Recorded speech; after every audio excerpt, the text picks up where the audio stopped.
name is Samantha Yars. My dad calls me Samantha Ya. And did you guys see that stinger? Do you like my new stinger? The credits for it are in the description. I got this new stinger made by... Let me remember their name. Star VS Designs. Yes, I love it. I love it. It's a kitty cat. Because I like the stinger that I had before. That was a heart. But I really wanted something cat themed because obviously I'm a cat. So whenever I found this stinger, I was like, oh my god, I have to use that. I have to use that. So I hope you guys like it because I really like it. I think it's really cute. And hello and welcome to Raven Ralph and Dark S707VT. I mean YT, sorry. Yes, hello to both of you. Raven Ralph, you are new, aren't you? I don't think I've seen you around before. Welcome, welcome. Thank you so much for being here. And before we get started, I would like to say thank you guys for getting me so close to 200. We are almost at 200 subscribers. We just need 3 more. And when we get those last 3 subscribers, when we hit 200, I decided what I want to do to celebrate is I want to reveal some new outfits. I know that I already have a bajillion million outfits, but I like outfits, and I want to get more. Because all the outfits that I have are like free outfits on Booth, except my Greg dress. I made that myself. But like what I'm wearing right now, like the swimsuit and all that, yeah, everything is like free on Booth. But there are a few like cute dresses and stuff on Booth that cost money, and I'm like, you know what? I'll buy them when I get to 200. So yeah, there's like a couple dresses that I want that are like $2 each. So yeah, I'll reveal 3 new outfits when we get to 200. Yeah, so I think that'll be fun. So please get me to 200 so I can show you guys some pretty dresses. Anyway, I wanted to talk about that. And I think that's all that I wanted to say before we get started. That you're... Oh, Delaney, I'm glad that you read the description. I'm glad that you like it. Your description. What if we get 200 subscribers? No, JK. But, like, what if? Nah. How was your day? Mine was pretty great. It'd be better if we had 200 subscribers. Oops, sorry. Delaney, what you wrote is even funnier than what I wrote. You should write my descriptions from now on. You should be my description ghostwriter. That should be a thing. That should be a job. Hold on. What exactly does my description say? We might maybe finish the game today, maybe, possibly. Hey, by the way, wouldn't it be really cool if I got to 200 subscribers? I mean, I'm not, like, begging or anything, but, like, wouldn't that be kind of pog? I mean, only if you wanted to. I don't want to pressure you or anything, but subscribing is completely free, so, like, it's a pretty good deal, but, like, you don't have to or anything. Yeah, I like that description. I have fun with the descriptions sometimes. I like to put stupid stuff in the descriptions. Also, speaking of Delaney, she's gonna come over to my house tomorrow and we're gonna play Block A. It's gonna be poggers. I need to clean Ollie's tank. I was hoping maybe I'd be able to get it nice and clean by tomorrow so that Delaney can see the nice clean tank, but I don't think I'm gonna be able to do that. Because I could clean Ollie's tank after the stream, but it's a 2-person job, so I would need Faye's help. And she might go to sleep before then, because she has school tomorrow, and she also might have homework to do. So I don't know. We probably won't be able to do that tonight. I mean, I guess maybe I could have Dad or someone help. I don't know, or I could try to do it by myself. But yeah, I might have to wait until tomorrow to clean out Ollie's tank. But I do want to do it as soon as possible because it looks really cloudy and gross. So he does need a nice tank cleaning. Your fish, guess what I forgot again? Yeah, Delaney keeps forgetting that my fish exists. See, Delaney, I want to clean the tank before you get here tomorrow because then you'll be like, oh my gosh, the fish that I forgot exists looks so clean. Rather than, the fish that I forgot exists looks so dirty. I want the fish that you forgot exists to be clean, a clean surprise rather than a dirty surprise. Clean surprise and dirty surprise out of context. I would assume that a dirty surprise would be... Well, anyway. What am I even saying? Just that, like, if I saw a fish that I didn't expect to see. I would prefer if the fish was clean rather than dirty. So, yeah, that made sense. Anyway, what I'm saying here is just that Ollie's tank is very dirty, so I need to clean it. Anyway, that was all that I wanted to talk about before we start. So, let's start. For anyone who is new here, I don't believe Dark or Raven saw the last couple times that I streamed this game. For anyone who is new here, this is a game about dating this boy, this green-haired, wiggly-eyebrowed boy. And it follows your relationship with him from childhood to adulthood. We have completed the childhood portion, and I believe we just finished the, teenage portion, and so now we're moving on to the adulthood portion. That is what we are going to do. It's all very personalized, very choice-based, and different for each player and each playthrough. I think it's really unique how they do it, and I'm interested in seeing how this ends up for us, what our ending looks like and all that. Because I don't know if I'm gonna get a very good ending. At least I don't think I'm gonna get a very romantic ending. Because currently, my relationship with this guy, Cove, is relaxed and fond. I'm fond of him. I haven't, I'm not at the crush or love stage, so I don't think I'm gonna end up in a, romantic ending with him, so I don't know what's gonna happen. I'm interested. Reminds me of Doki Doki Literature Club. It is not Doki Doki Literature Club, that is what I will say. I'm very, very familiar with Doki Doki Literature Club. I love it a lot, but it has nothing in common with this game. The only thing they have in common, the only thing is that they're both visual novels. This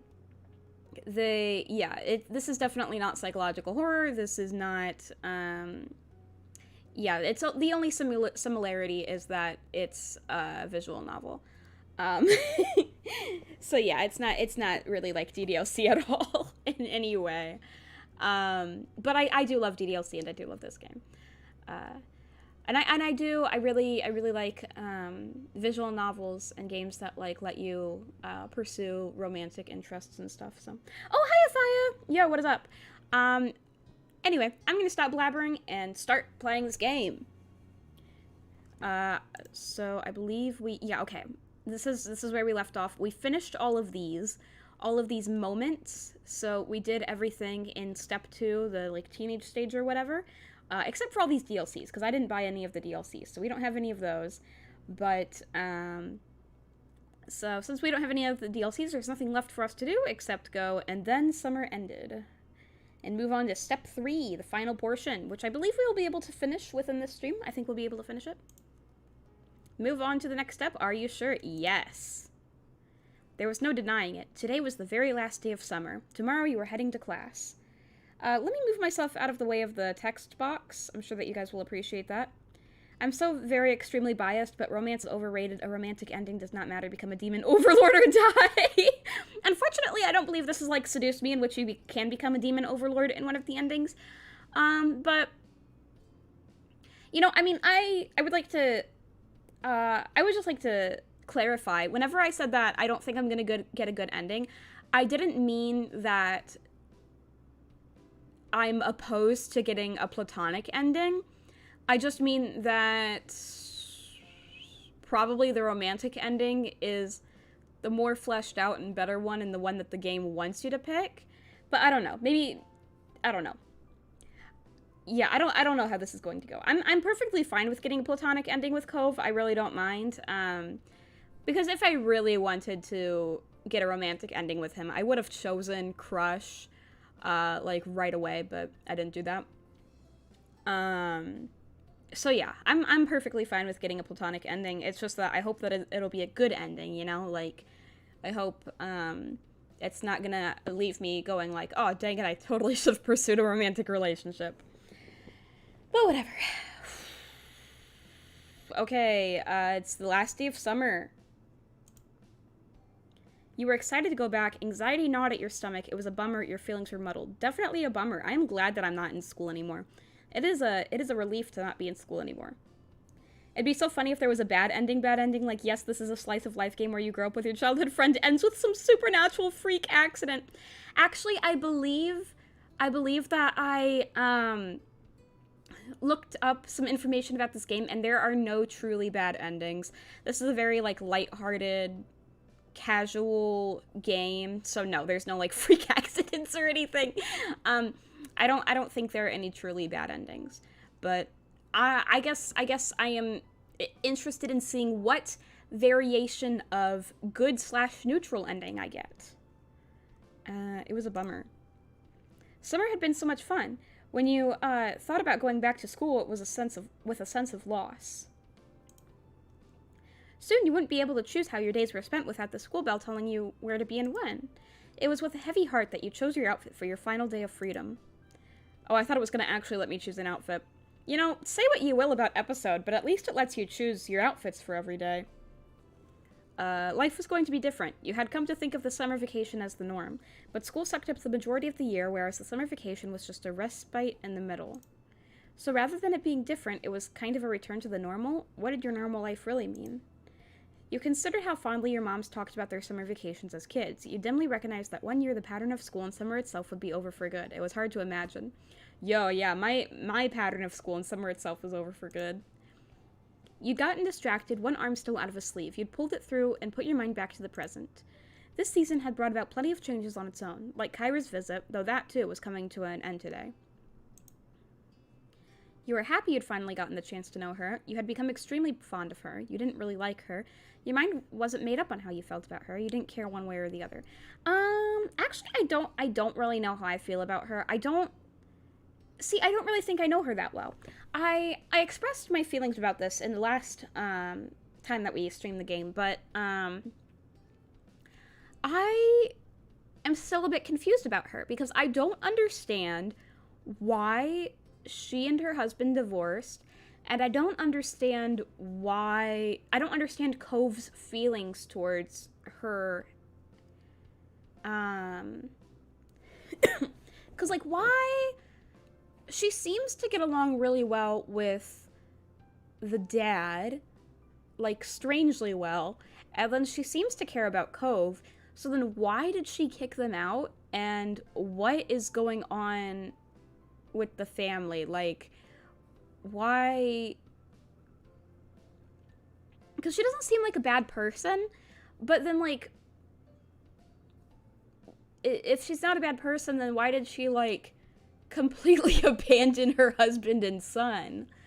So I'm confused about her. I feel like there's a lot about her that I don't know yet, and because of that, I can't really say how I feel about her. I ate 707. No, you didn't. He's right here. He's right here. You didn't eat him. He's here. I know you didn't eat him because he's right here. He's here. Oh God, where do I put him?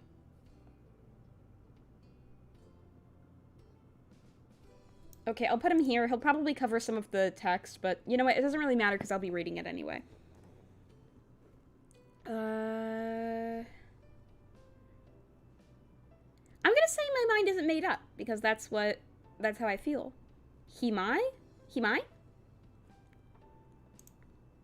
Some of her mannerisms grated on you, but you liked other things. It was hard to come to a conclusion.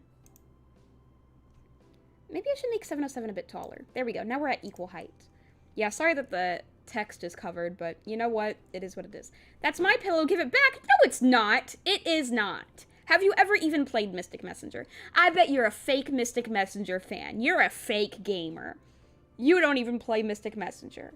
Nate, tell me one... If you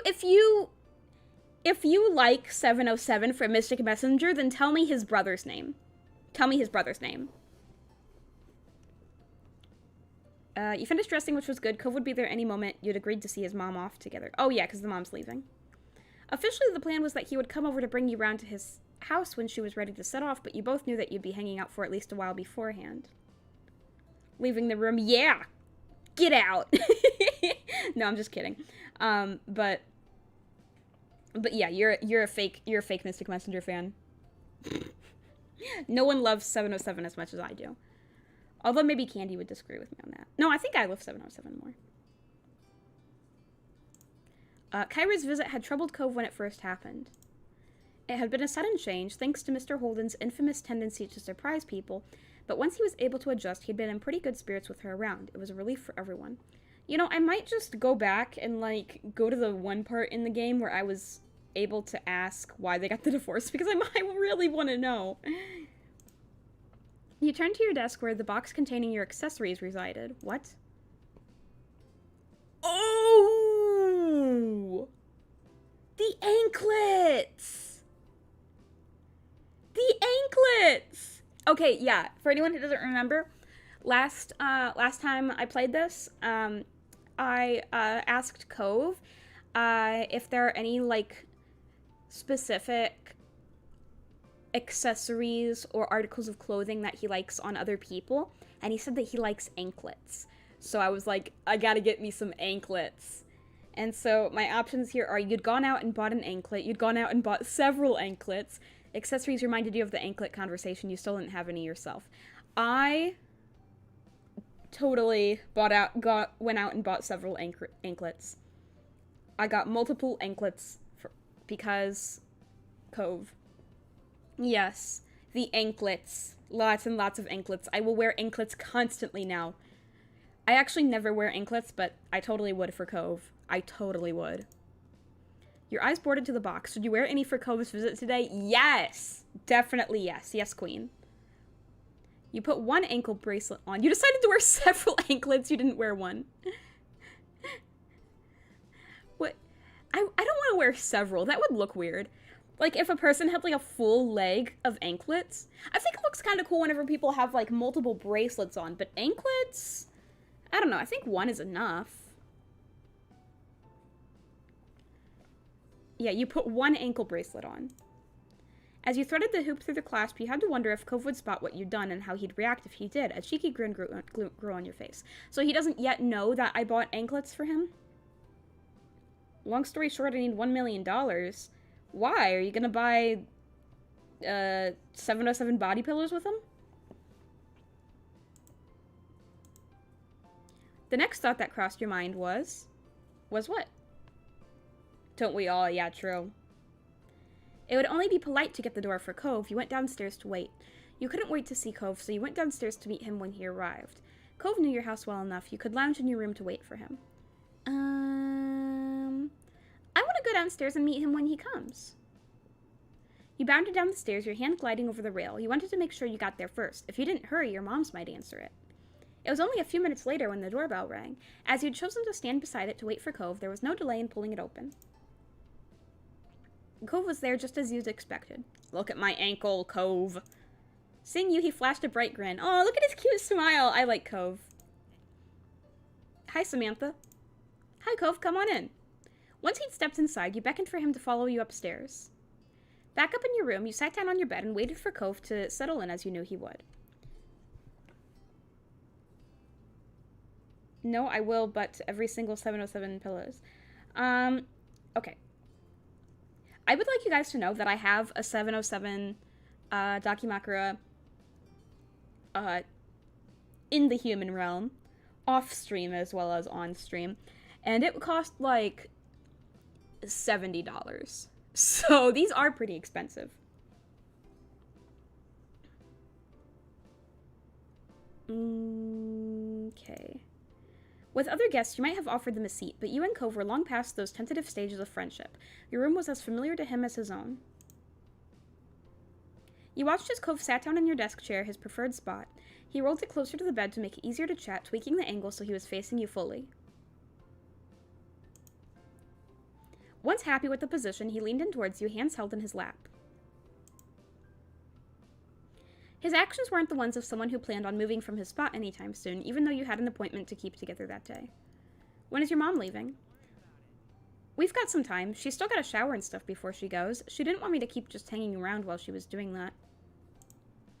He lifted his head, his gaze drifting out through the window, and chuckled. I can't believe she's already leaving, just when I'm getting used to her being there every day. He leans back in the chair, a wry smile tickling his cheeks. Yeah, you nodded. She'll be back. Time's going by so fast. Yeah. He shook his head as if shaking off the topic like a dog whipping off water following a dip in the sea. Cove looked back to you, lips parted as if he was about to speak, but instead his eyes widened and his mouth closed into a tiny frown. Something had caught his attention. He saw the anklet! He saw the anklet! Something wrapped around where the end of your leg met your foot. He cast his eyes back up to your face, then down to your ankle, and back to your face. He repeated the process once, twice more, as if struggling to hold the two items in tandem. That's great! That's great! Oh my god. Wait, is it cheating on Cove if I have a 707 body pillow with me? Or is it cheating on 707 if I'm dating Cove? Maybe he was weighing up whether this could be a coincidence or not. It's definitely not. What is your top geographies? What does that mean? I have no idea what that means.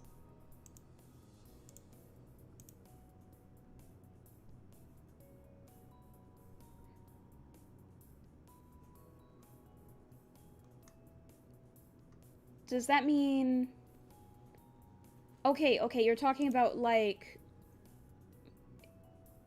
You're talking about, like, in the YouTube analytics? Like, which people from what countries watch me the most? Because if that's what you're talking about, I don't think I can see that. Yeah, because if I go to...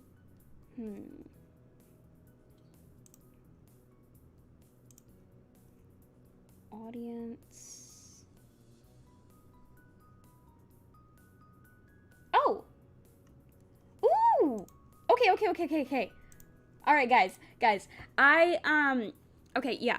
I've checked that before, but whenever I checked it before, it said that I don't have enough, like, YouTube doesn't have enough info to figure that out. Like, I don't have enough viewers for that to be calculated.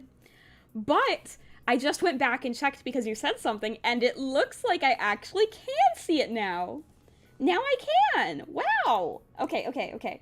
So...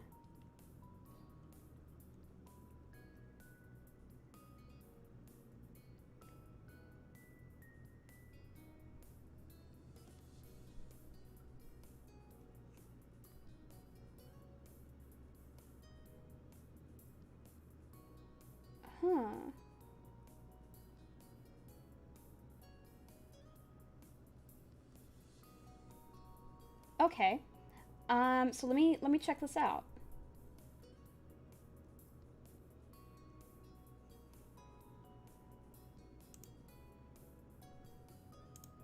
According to my YouTube analytics,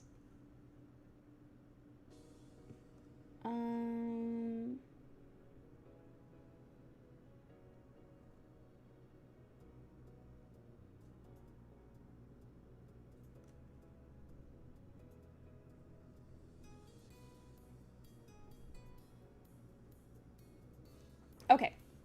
So there's actually a lot of interesting things to look at here. So 76.6% of my viewers are subscribed, and 23.4% of my viewers are not subscribed. So you 23.4%, you better subscribe. Whoa, that's weird. Hold on.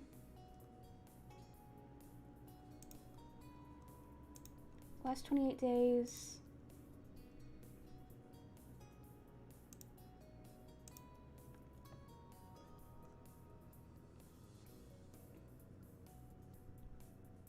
So, the age and gender, there must be a mistake here because it says 100% male and 100% ages 18 to 24 years. So I doubt that's accurate. But top geographies, which you asked about,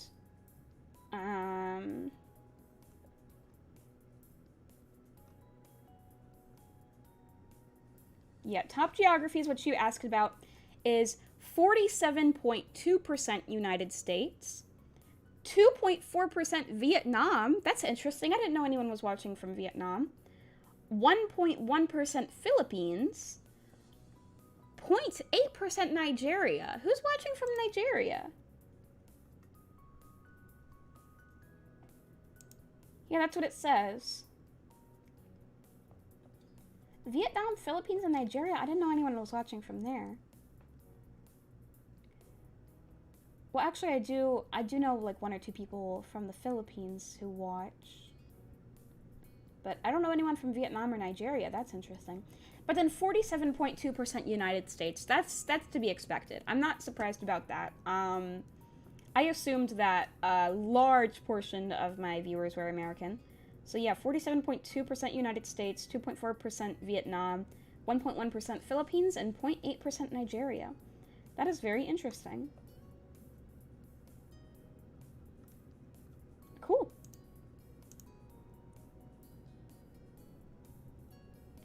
Yeah, the 100% male thing, I'm positive is not accurate. I think there was a mistake there. It's probably... I don't know why. I know for a fact. I know for an absolute fact that not all of my viewers are male because Delaney watches, Candy watches. There are definitely viewers of mine who are not male. So that's definitely not accurate. My best guess as to why it says that is because a lot of people don't give their information like that to Google and YouTube, so like I bet that it's like only counting like the few people who did give that information, and that's not many. That's my guess there. Because yeah, I bet that the 100% is not accurate. Vietnam and Nigeria, that's cool. Yeah, I wouldn't have expected that. So anyway, yeah, the 100% male thing is not accurate, but that is interesting that it says that. Anyway. Yeah, thanks for asking me about that, because I wouldn't have gone and checked if you hadn't asked, and that is very interesting. Anyway, back to the anklet conversation. Looking at the anklets. Because I got an anklet on, and let's see how he reacts. What's he gonna say? Or maybe he was just too shy to verbalize his thoughts, or was still trying to find the words, and this was the most he could manage. The attention made you feel... bashful, amused, thrilled, regretful, or pleased. Definitely amused. I am very amused right now. It was hard not to laugh at Cove's scrambled response. You stifled your laughter with a hand clasped firmly around your mouth. Even so, you could feel the way the smile had lifted your face. Yeah, that's exactly what I would do. On his next glance back to your face, oh my god, he's blushing. Look at him. Oh, 4.9% are from Japan for you? That's interesting. Cove saw your expression had shifted. You watched as his bewilderment eroded into mortification as he realized that he had been caught staring. Aw. He quickly spun in the chair to face the wall instead, allowing you to glimpse the flush that had spread all the way to his ears. Oh, look at him. His embarrassment finally wore off enough for him to pipe up again. Okay, what's he gonna say? What is he gonna say? I hope you're not doing that to make fun of me. Oh, I don't want him to think I'm making fun of him.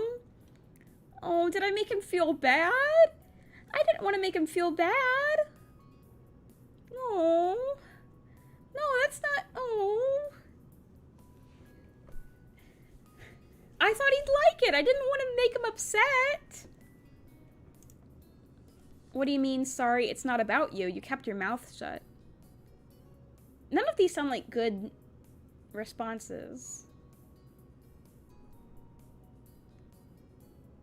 I'm gonna say, what do you mean? Because that's not what I was trying to do. You know, about what I said before on the road trip. What did you say before? It's not that I don't remember or that I want to try not to remember. I do remember, but I just... I didn't want to make fun of him. I'm not trying to make fun of him. Cove groaned, tilting his head up to the ceiling. He had not bought your act. Why do I ever tell you things? How does it look? You lifted your leg up and pointed it towards his chair so he could get the best view. Cove just huffed in response. He jerked his face to the side. Oh, so he doesn't like it. Dang it. I thought he would like it, but now he just thinks I'm making fun of him. I don't want him to think that I'm making fun of him. I didn't want to make him feel bad. This is not the response I wanted. You waited patiently, not taking your eyes off him or lowering your foot until he gave in. Well? With a roll of the eye, he conceded. I think it looks good. Yeah! He likes it. He thinks it looks good. Cove prodded an accusing finger in your direction. But you already knew that because I told you. His comment drew a grin from you. He smiled back, the final shadows of his frantic initial reaction swept aside. Oh, good, he smiled. Okay, it's alright now. Cove perched an elbow on the chair's arm and propped his jaw against his curled hand. There was a natural ease to his movements, a familiarity from the echoes of all the times before when he'd sat in that same position. This was a really nice summer. Totally, it was alright. I'm glad we got to spend so much time together. I've had better. I'm looking forward to the next. You nodded your agreement. Yeah, I'm glad we got to spend so much time together. Cove, still nestled cozily in your chair, smiled at your response. How are your fish doing? Yo, that reminds me, I gotta clean my fish tank. Oh my god, I named one of his fish. I named one of Cove's fish, Splint Stick. Yeah, I named his fish Splint Stick. Really good. Things in the tank are stable and everybody looks healthy. That was nice to hear. You'd learned from Cove how hard it was to maintain an aquarium. Yeah, that's why I gotta go clean mine. Splint Stick! Splint Stick. Splint Stick has been busy. Keeps darting between the plants and out again when I walk by like a game of peekaboo. Or hide and seek. Or hide and splint. Yeah. Cove idly glanced out of the window. He gave a resigned sigh. It's gonna be harder to surf, you know, with school, it getting colder out. I might store my board away. I don't know how I'm gonna go on without surfing. I like surfing, but I wish it liked me. I'm over surfing now. Surfing's cool when we can. Sorry, Cove. You didn't feel like not being able to surf was a big deal, but you had sympathy for him. He gave a light smile, coupled with a shrug as a response. Samantha, Cove! The sudden call from downstairs caught you both unaware. You'd nearly forgotten the world outside your room. From the guilty look on his face, Cove had done the same. Just had a call. Cove's mom's ready to go. If you're quick, she might keep the mandated motherly smothering to a minimum. You doubted that, but it was nice that Mom and Miss Priest, I didn't even know her last name was Priest, Miss Priest, had their strange sense of humor in common. Your eyes met Cove's. Wordlessly, you headed downstairs together. Each step on the way there was painfully slow, like he was trying to delay the inevitable. His whole body tensed leaving the house, and Cove froze altogether before you both could cross the street. The door's open. Dad must be taking her stuff out. He swallowed hard. She's really gonna leave. He's acting the exact opposite as he did when she arrived. Now he doesn't want her to leave. You smiled at him reassuringly. You gave his back a pat. You rested your hand on his arm. This isn't the last time you'll ever see her. I'm gonna rest my hand on his arm. Cove looked at you like he was hoping you had a solution for how he was feeling, and all you could do was give his arm a squeeze for support. After that, some of the conflict wearing on his face eased a bit. Together, you went across the street and inside his house, finding his parents in the living room surrounded by his mom's packed things. Hey, kids. Good timing, I just called the taxi. And hi, Samantha. So glad I get to see you today. It was fabulous getting to know you this summer. I finally got to put a face to the name I've heard so many times.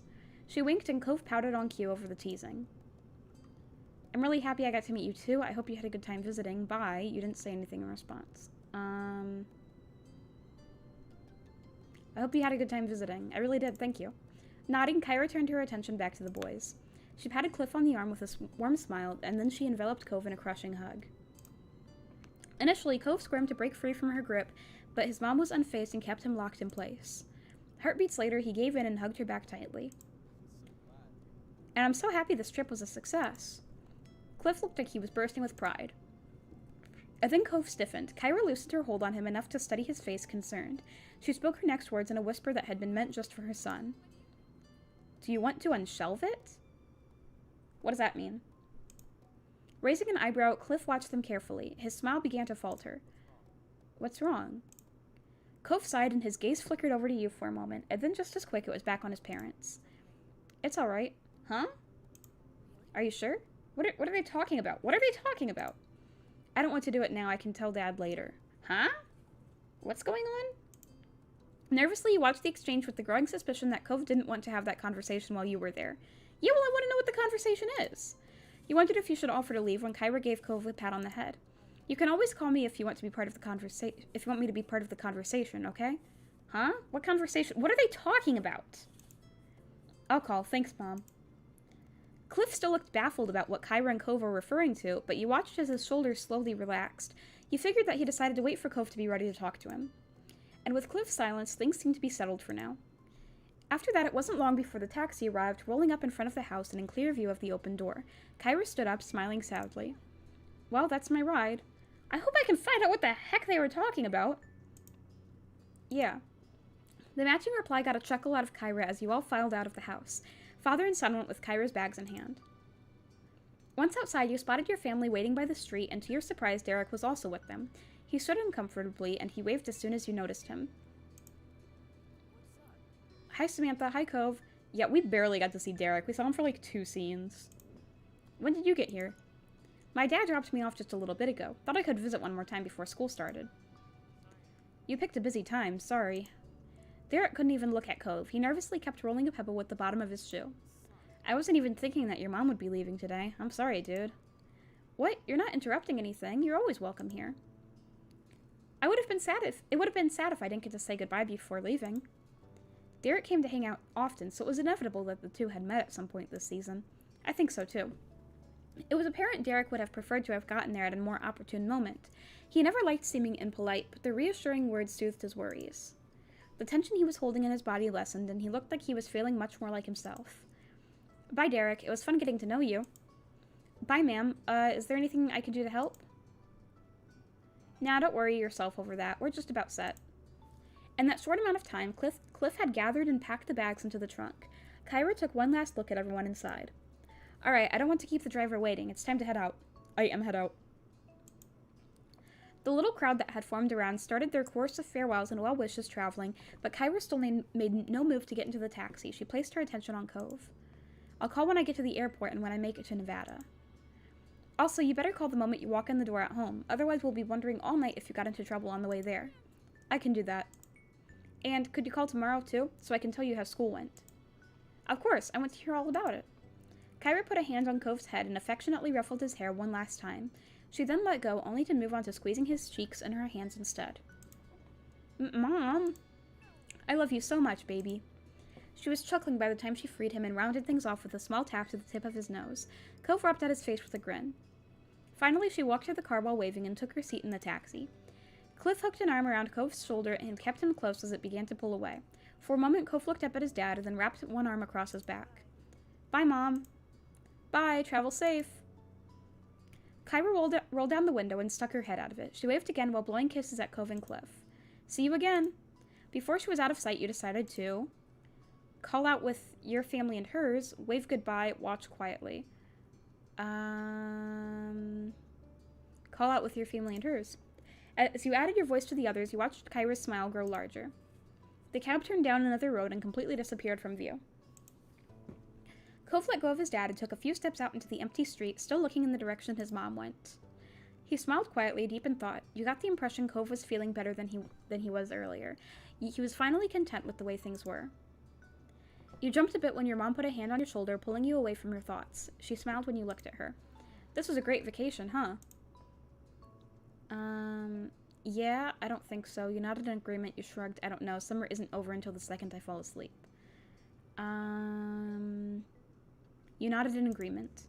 Yeah, it was a good one. Cove walked back over to the group, still genuinely happy. Derek grinned at him welcomingly, and everyone else there smiled at him, even Elizabeth.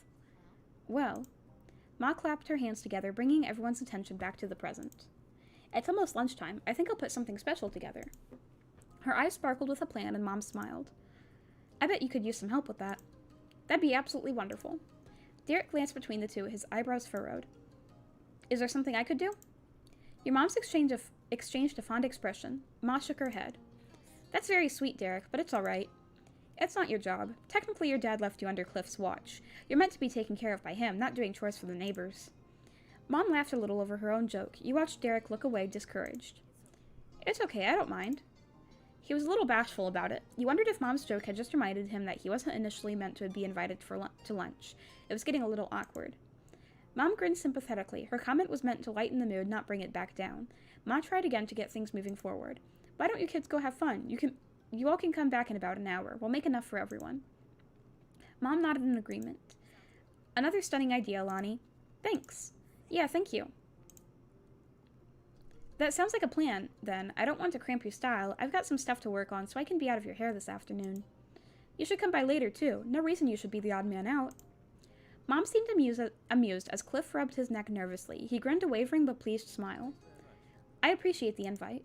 He looked over the assembled crowd with knowing glances. I can help, too. With as many people as you're feeding, that's going to be a lot of food. Didn't you hear what we told Derek? It wouldn't be fair to make you cook when we're the ones who are inviting you in. Ma raised an eyebrow when Cliff waved it off. I insist. Derek would be missing time with his pals. This would be a break for me. I'm quite the chef. Me and Mom exchanged further glances before Mom shrugged. Ma and Mom. Oh, okay.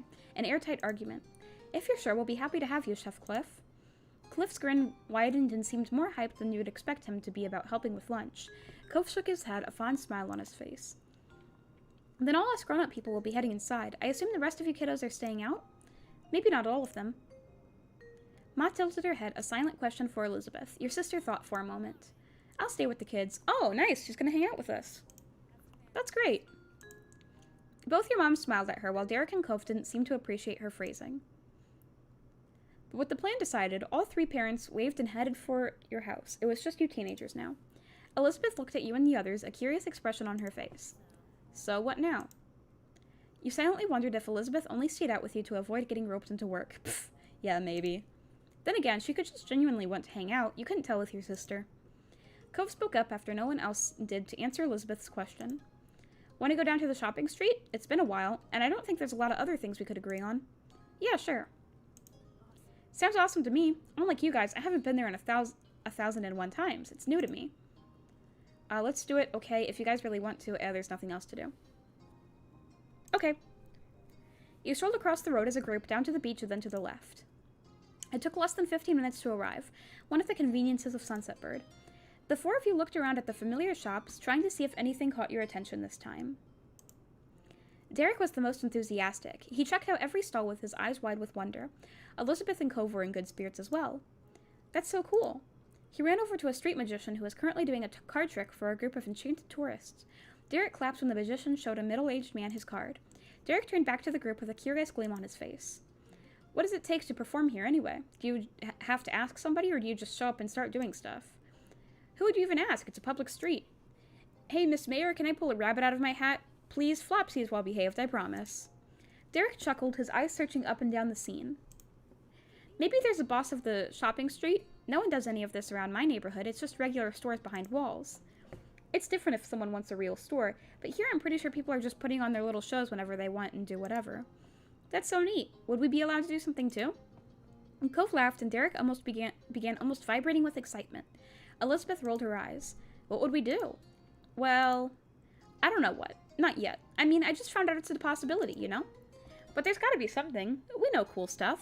I'm sure if we think about it, we could plan a show that'd really get a crowd pumped. You thought it was a great idea and wanted to be a part of it. You felt he could try this idea on his own. You thought Derek needed to abandon that bad idea stat. You gave a look to the other two. Yeah, what do they think? Derek continued to brainstorm out loud about different potential performances while you glanced over at Cove and Elizabeth. I mean, I can bounce a soccer ball on my head. Last time I tried, I got 8 bounces before it fell. I wouldn't bring a ball here. Why not? Cove gestured to everything around. The stalls, the people, all the colorful chaos that made up the shopping street. Would you want to chase a lost ball here? And what if it hit somebody? Even if you're good, someone else could bump into you. That's true. Derek thought about it some more. Then he watched another performer, a woman doing tricks with 2 small dogs. One was fluffy and cream-colored, while the other was a cool gray. The woman held up rings. Both animals jumped through the openings, happy to receive a treat at the end. Derek brightened. Maybe I'll teach crabs how to race. Crabs? It could work. With some amusement, the gang continued to pursue the stalls. Elizabeth found some earrings with a dangling, badly misprinted globe that everyone laughed at. A dangling, badly misprinted globe? Cove picked out a blob as Iceland, but Derek thought that it had to be Greenland. You know this is a world with what looks like 9 continents? I think you're both wrong. You wanted to side with Cove? You backed up Derek. You agreed with your sister. No, it's Australia. You stayed out of it. I'm gonna disagree with everyone else. It's Australia. The other 3 giggled at your interjection. Suddenly, Cove froze. You stared at him and then tried to see what caught his attention when you saw a familiar face down the way it all made sense. What? What's going on? It can't be his mom. It can't be his mom, but that's the only person I can think of. So it has to be his mom, but if it is his mom, then why? Did she decide to come back? Did his mom decide to come back last minute? Is that what's happening? Between the crowds, his bright hair stood out like a neon green bowl in a kitchen sink. It was Jeremy. Uh-oh, I do not like Jeremy. Uh-oh. Never trust a boy whose name starts with J. In my 18 years of living on this earth, that's what I've learned. If you meet a boy whose name starts with J, run. Jeremy slowly drove his eyes down the street, and his eyes widened in mutual recognition. He definitely noticed you. Derek frowned and Cove sighed. Neither of them were happy to see him again. You stood there shocked. You glared at Jeremy. You waved at Jeremy. No. You decided to smile at Jeremy. You looked away.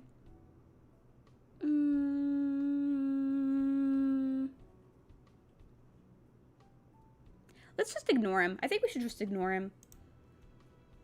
You didn't want to even start with Jeremy's shenanigans today. Elizabeth raised an eyebrow. Her gaze swept over Jeremy without a hint of a clue. Yeah, she never met him. Jeremy simply scoffed to himself and waded deeper into the crowd of people. Derek relaxed and exhaled loudly. I'm glad he's not going to start anything. He peeked over at Elizabeth with a tiny smirk. See, that was the main kid. Huh? She still didn't get it. That first summer day hadn't made nearly as much of an impression on her as it did for Derek, but he smiled and waved it off. Just forget about him. I already have. He laughed, and Cove smiled lightly. He seemed in a much better mood now that Jeremy was gone. Your eyes wandered over to where Jeremy disappeared. You hadn't forgotten the day you met him either. He was only going to be in town for a vacation with the parents he hated. That glimpse was probably the last time you would ever see him.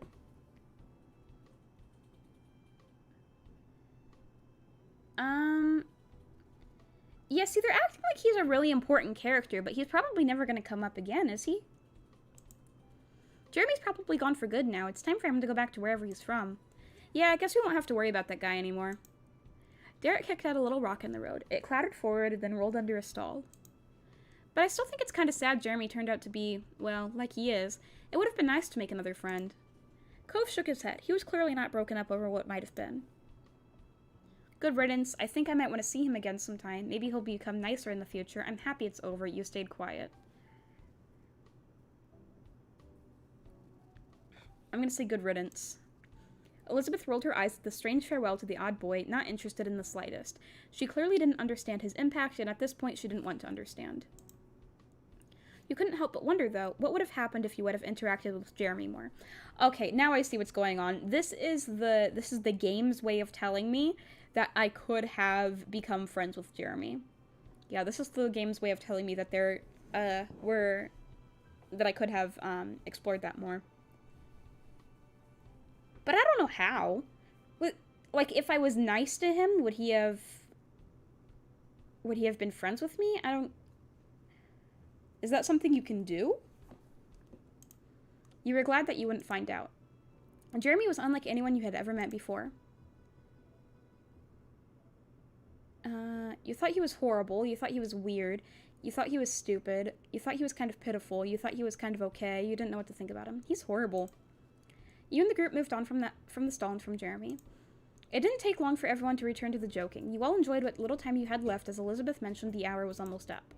The little trip had flown by, and lunch must have been waiting for you now. Derek bounced on the balls of his feet. Come on, guys, let's get going so we can eat. I'm starving.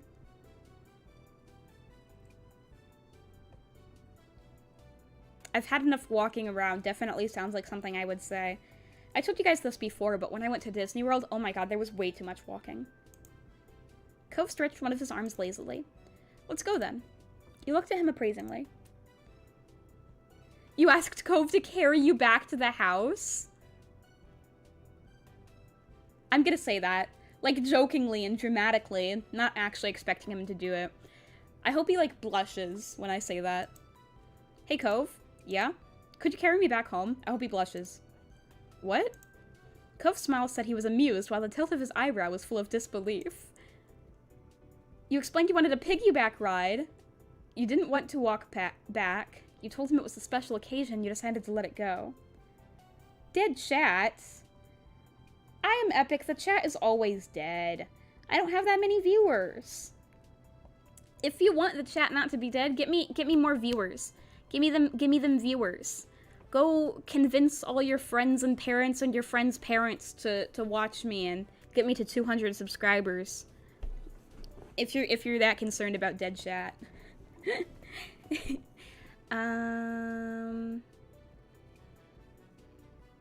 Let's see. What should I say? I'm gonna say, okay, you didn't want to walk back. My legs are tired. I don't want to walk back. Cove sighed and shook his head. Elizabeth and Derek became a chorus of laughter. Come on, Cove, it'll be fun. Oh my god, is he actually gonna do it? He might actually do it. Alright. Oh, he's actually doing it! He's actually doing it! Do I get a CG for this? Am I gonna get a CG? Cove stepped over to you. He looked like he couldn't believe what he was doing. Your lips quirked into a large smile. Oh yeah, thanks! He carefully crouched down in front of you so that you could climb on. If I had chosen earlier that I was, like, really big and tall, would he still do this? But I guess, like, he's like, pretty muscular, right? So he's, like, strong. He can do this. He carefully crouched down in front of you so that you could climb on. But I explained earlier in the game that I'm short, so... It took a little bit of clamoring to get yourself completely up on Cove's back. However, when Cove slipped his arms under your legs and stood up, you felt very secure. F? F for what? F for... What are you paying respects for? Oh, the chat? Because the chat is dead? Oh my god, that is amazing. Cove is actually carrying me. I actually got Cove to carry me. This is not an F moment. This is a W. This is a win. This is a win. Cove is carrying me. This is definitely not an F in the chat moment. I mean, chat may be dead, but like... Cove is carrying me, guys. Do you see this? Are you seeing this? Cove is carrying me. Cove picked me up and he's gonna carry me. Isn't this poggers, guys? You guys don't think this is poggers? Exactly. See, Delaney's right. Delaney's got the right idea. You guys are commenting the wrong letters. Is dead every day? Exactly. Chat is dead every day. So no use mourning what was never alive. That's what I say after I get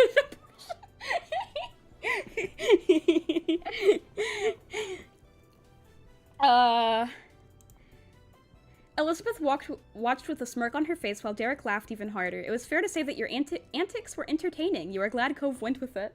Same. Cove carried you home contentedly. Other than a few good-natured jokes at your expense, he didn't complain. Ah! That's great! I can't believe he's actually doing it. He made it all the way back to your house without putting you down. Wow! He's a strong boy. He is a strong boy. Incredible. It's literally just basic correlation. Yes, the chat is dead. There are like 2 viewers. Get with the program. Exactly. Like, what do you expect? What do you expect when, yeah, okay, right now it says 1 concurrent viewer, which I don't think is true because, there's like 3 of you right now. There's I Am Epic, Dark, and Delaney. But like, what do you expect? When there's 3 people watching, of course the chat's gonna be dead. Of course. What do you expect? You're silly geese.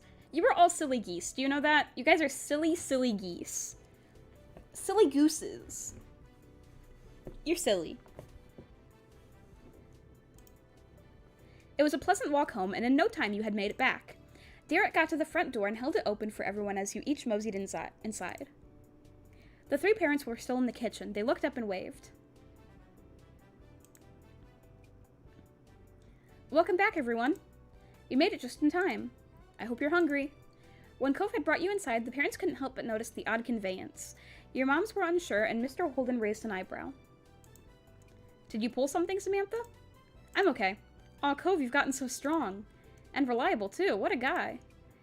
Cove rolled his eyes at the commentary, then started walking to your couch. He bent down, and you let yourself plop back on the couch. Thanks for the lift. Cove exhaled loudly and shook out his arms. He just seemed relieved that he made it. Wow, can you believe he carried me all that way? That's incredible. I didn't actually expect him to go with it. So did everyone have a nice time out? She gestured for people to take a seat at the table. Plates and silverware have already been placed out. Their only way to get more views? There's only one way to get more views? And what is that? Is it... Are you perhaps talking about...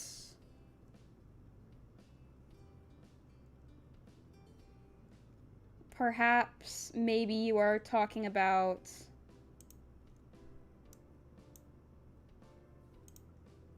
Do not say nitro type. I mean, that...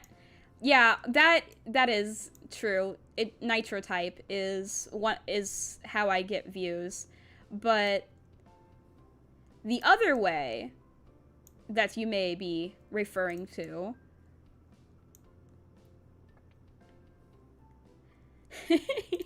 It's either nitro type or this, so...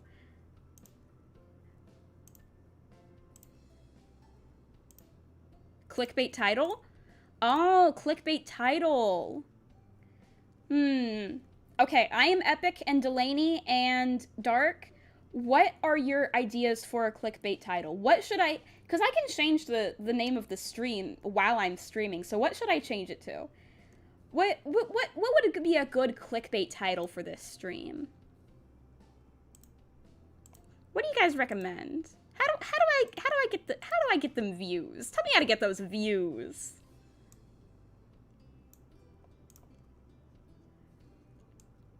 And while you're figuring that out, I will show off my method. Do you guys know my method?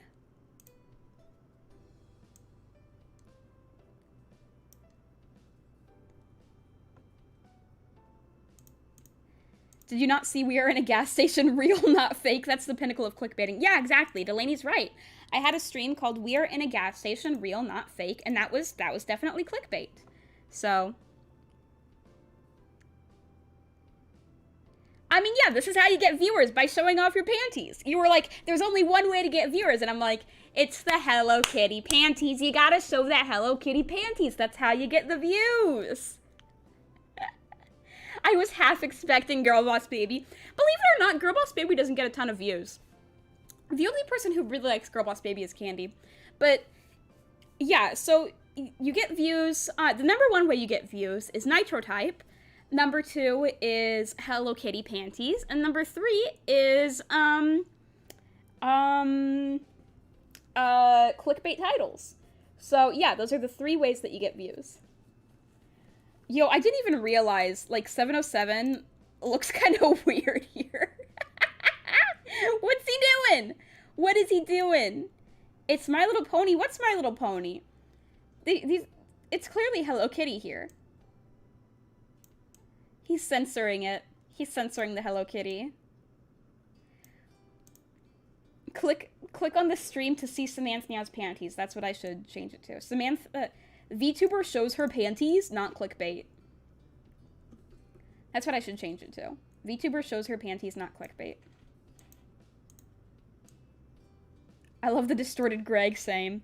I wonder what my parents will think I'm watching. Well, you said there's only one way to get views, and obviously this was the first thing I thought of. What's a position I can put myself in where I can play the game but then also show off my panties? I've had this dilemma before. This is something that I've asked myself before. Let's see.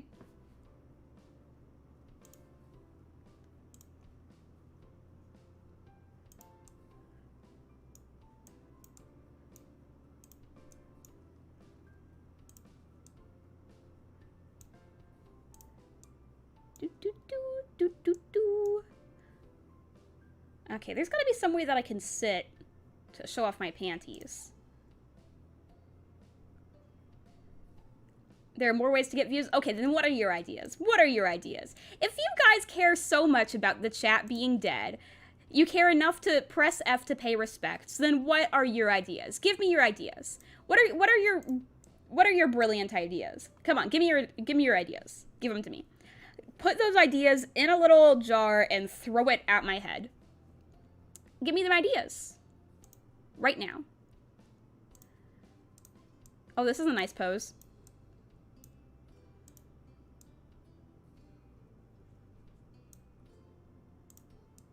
That works.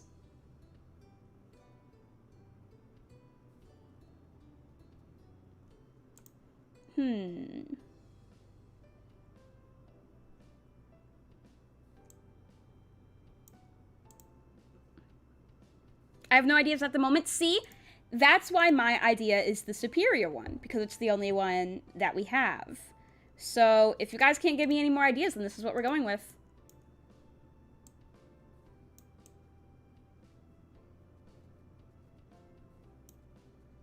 This pose looks kind of awkward, though. See, I was gonna say I don't care about dead chat, you just deserve success, but given the current situation, I actually feel like bullying you. Fair enough. Yeah. You know what, if you want to bully me, I understand. I am definitely in a situation right now in which if you bully me, I understand. I deserve to be bullied. Hot girl playing Beginning and Always. Beginning and Always isn't the name of it, though. It's called Our Life. Come on, what shows off my panties the most?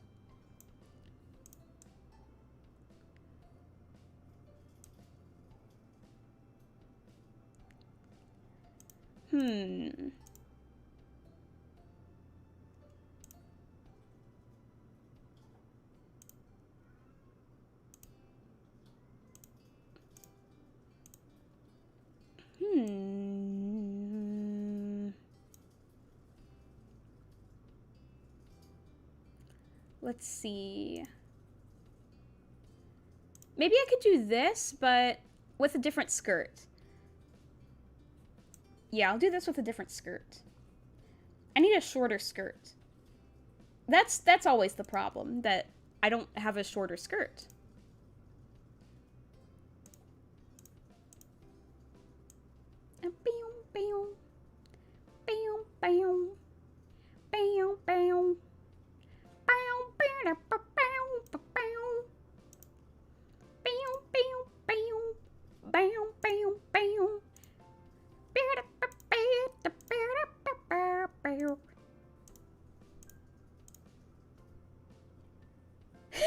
"707 came to my house live, gone wrong, almost died." Okay, that's a good one. That is a good one. I approve of that one. Delaney, what do you think? What do you think of that one?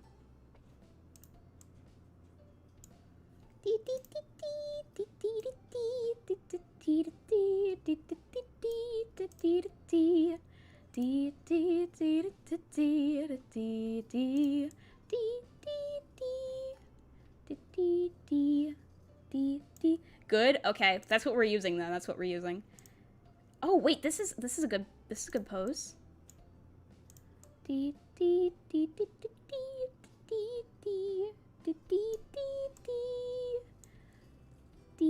Okay, good to see that everyone agrees on that. So that's what we're doing. And let me get a nice pose that shows off my panties.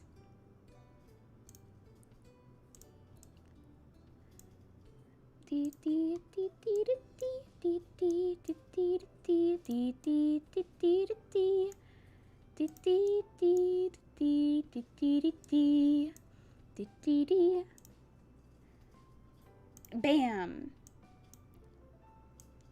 You see that? You can see her little head peeking out. You can see Hello Kitty's little head. I'm sitting on the counter. So I bet children will came? Yeah, maybe. I'm sitting on the counter. You know how like cats will like get up on the counter when they're not supposed to? Yeah, I do that because I'm a cat girl. I get up on the counter.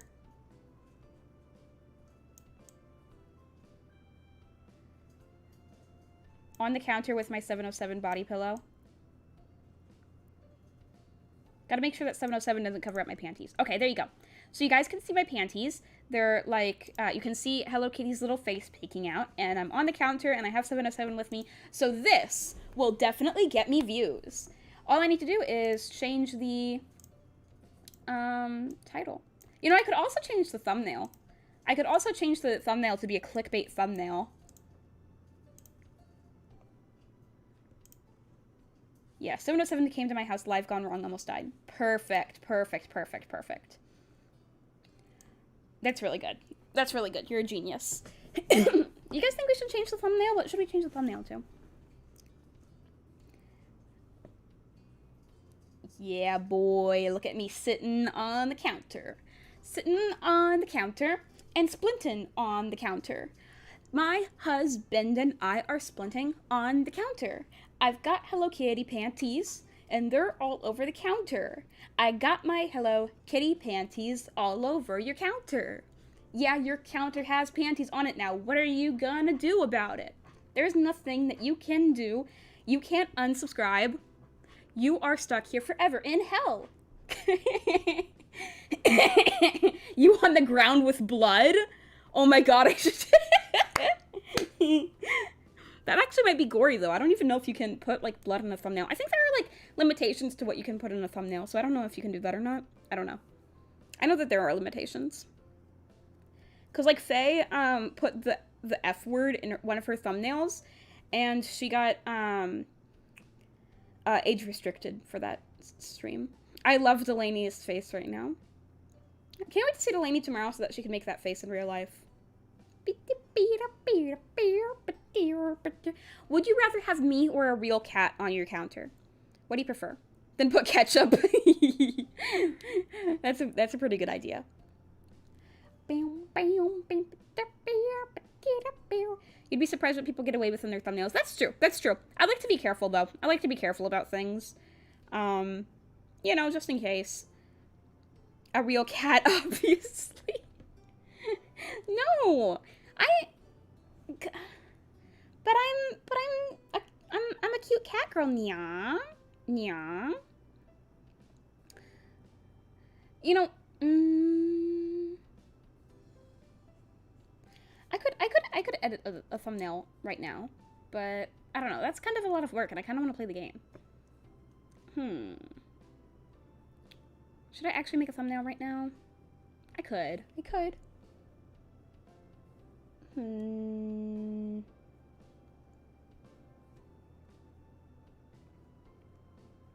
Now, you know what?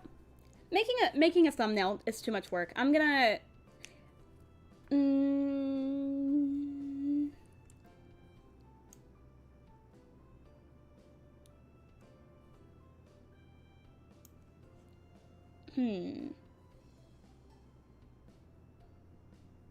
You know, maybe we could make a thumbnail together on stream. We can make a thumbnail together on stream. Why not? Why not? Why not? Let's do it. Meow, meow.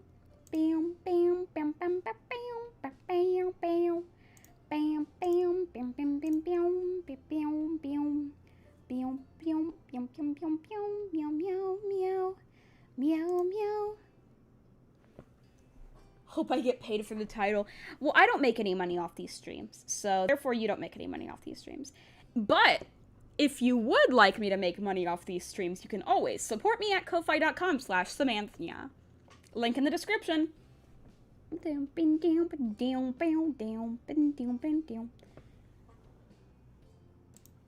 What position can I find where I can play the game but still show off my panties? We should have known we'd get off topic at these words. Yeah, actually, that's not the first time I've said those words. And, you know, I always get off topic when I say those words because then I start playing with my model. I start playing with myself. And then I get distracted. Imagine 1K people just come. That'd be insane. That wouldn't happen, though. If I started playing Nitro Type, 1K people would come. What is it with you people in Nitro Type? Why do you guys like Nitro Type? I mean, that's not what I mean. I like Nitro Type too, but why do you guys, like, why does everyone come to my streams whenever I play Nitro Type? Every single time. You guys just love watching me play Nitro Type. Do do do ba da do ba do do bum bum bum ba da bum ba dum bum bum bum da ba da bum ba dum dum dum dum dum ba da dum ba dum dum bum bum ba ba da dum. You do? When I was skimming through your Buddy Simulator VOD, I fast-forwarded through like 10 minutes of Hello Kitty panties. That's true. When I start showing off my Hello Kitty panties, there's no stopping me.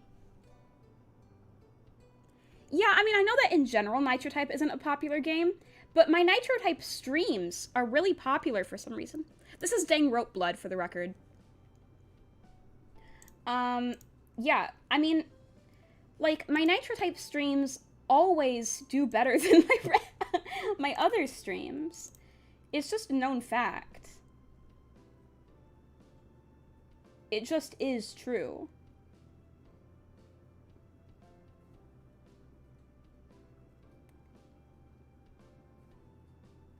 How can I make myself look dead?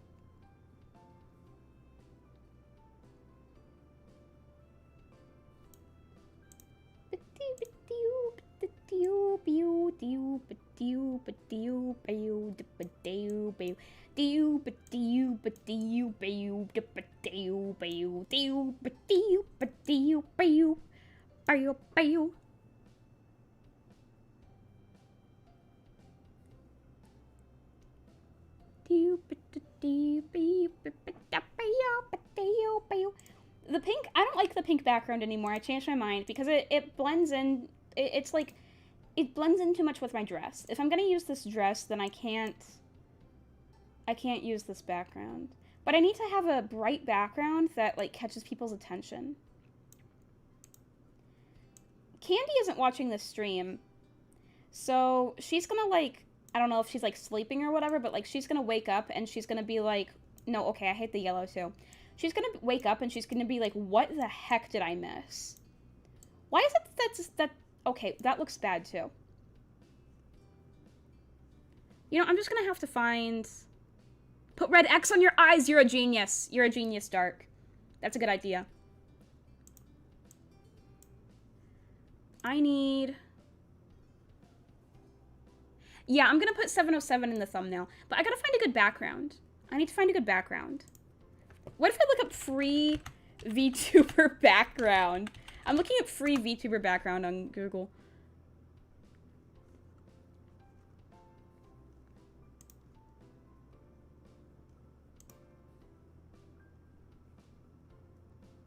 Actually, you know what? I could just use, like, the background that I use for my streams. I could just use my streaming overlay and put that in the thumbnail. Yeah, I can put my streaming overlay in the thumbnail. Oh,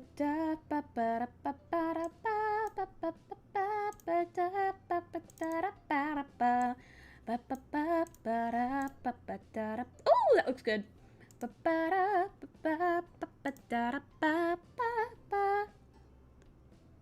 Oh, give 707 a knife? Good idea. Good idea. Or a splint stick. I could say that he murdered me with a splint stick.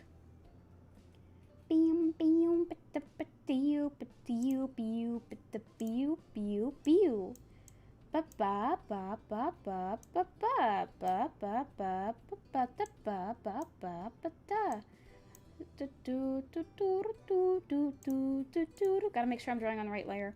Do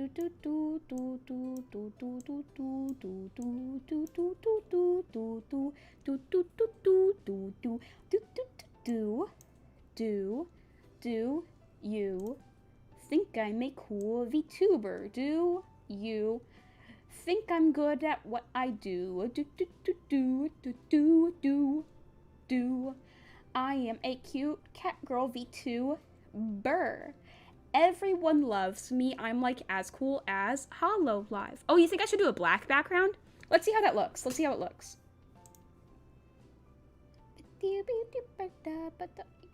Yeah, how about we just... How about we make this invisible, and then we... Bam, bam, bam. Bam, bam, bam. Bam, bam, bada, bada, bada, bada.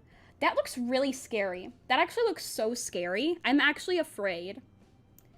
That is a surprisingly good idea. I wasn't gonna do a dark background like that, but I actually think that's a really good idea, because that looks really scary. It looks like I'm just in the void. You know, I know that Faye is gonna look at this thumbnail and she's gonna be like, Samantha, what the hell did you do? Beep-a-dee-ba-dee-ba-dee-ba-dee-ba-dee-ba-doo. Beep-a-da-bum-ba-dum-bum. Ba-da-ba-dum. Ba-da-ba-dum. Ba-dum, ba-dum, bum-ba-da-bum, ba-bum, ba-ba-ba-bum, ba-bum. Ba-da-bum, ba-dum, bum, ba-do-ba-doo, ba-doo-ba-doo. Ba-da-ba-da-ba-ba-ba, ba-da-ba-da-ba-ba-ba-ba, ba-da-ba-da-ba-ba, ba, ba, ba,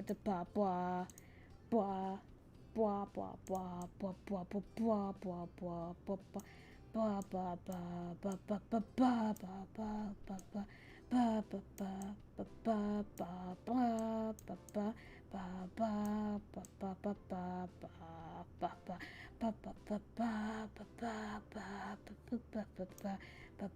ba ba ba bam bam bam bam beep beep beep beep beep. Angry eyebrows. He needs angry red eyebrows. Pew, pew, pew. Pew, pew. Pew, pew. Pew, pew. I could give him a knife, but I could also give him a splint stick.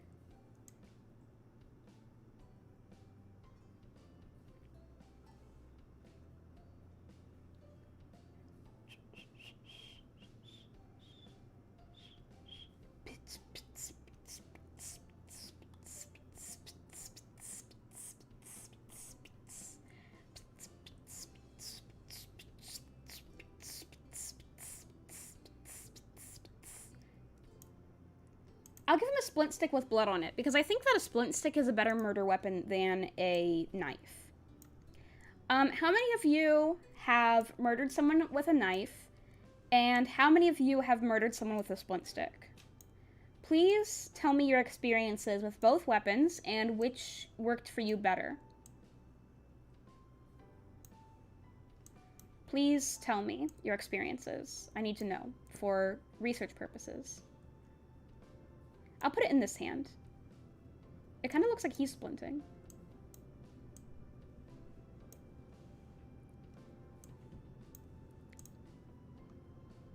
Give him laser eyes? Oh, that's a pretty good idea. Or I could just make his eyes red.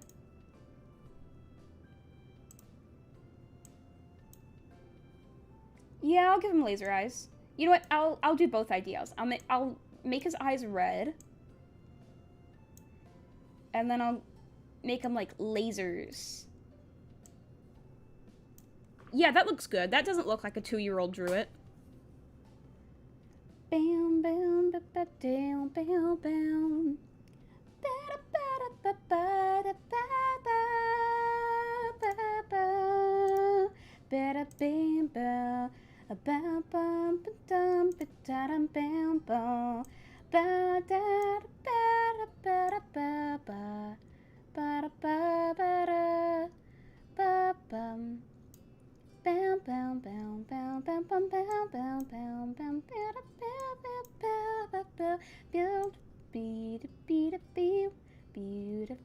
beautiful splint sticks in my butt. Splint sticks, splint sticks, splint sticks, splint sticks, splint sticks, splint sticks.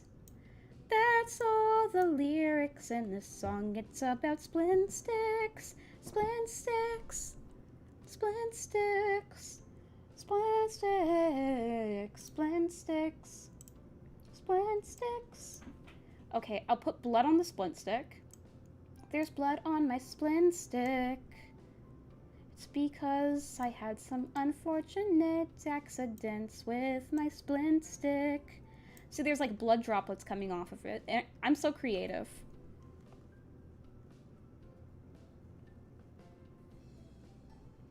There's gotta be something else I can put here. I feel like what this is missing is words. I think that this is really perfect, but I think it misses words. The title updated, nice. Yeah, it's missing words. So there should be some words on this.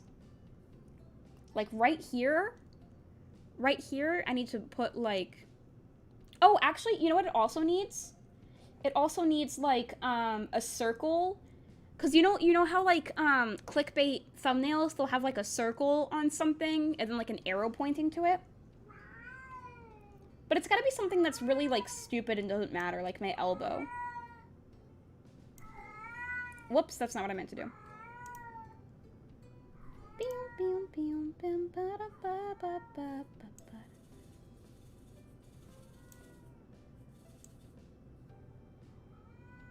There. Circle my elbow and put an arrow with it. Yep. And then it also needs... I also still want some sort of word up here.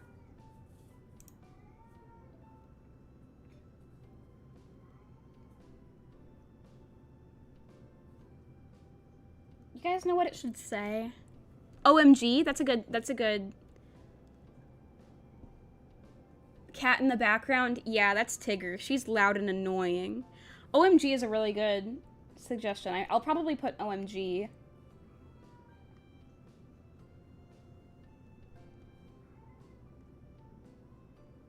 Yeah, OMG is a good one.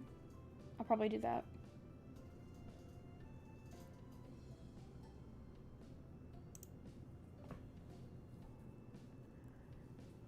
Yeah, you're right. OMG is a good one.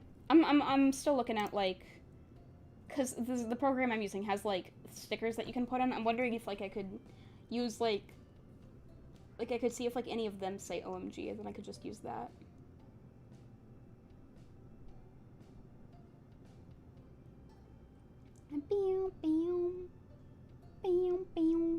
Comic effects? Is there an OMG comic effect? Oh, yeah, it says OMG. There's a thought bubble that says OMG, but I think I'd rather go with this one. Okay, yeah, I'm going with I am epic suggestion. Oh, not what I meant to do there.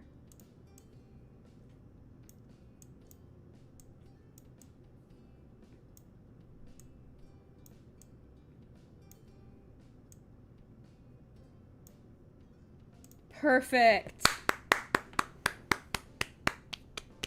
That is a good clickbait thumbnail. Now that, boys, is the process of making a clickbait thumbnail. That is how you make a clickbait thumbnail. That is how you do it. That is how it goes. That is how you shoe it. This better than what I expect. Exactly. This actually turned out pretty well. So we're doing that. Yeah, this is what we're doing.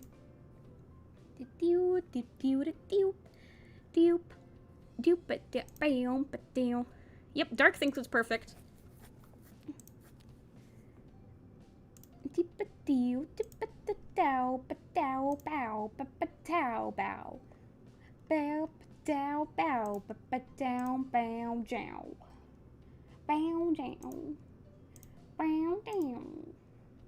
Nice.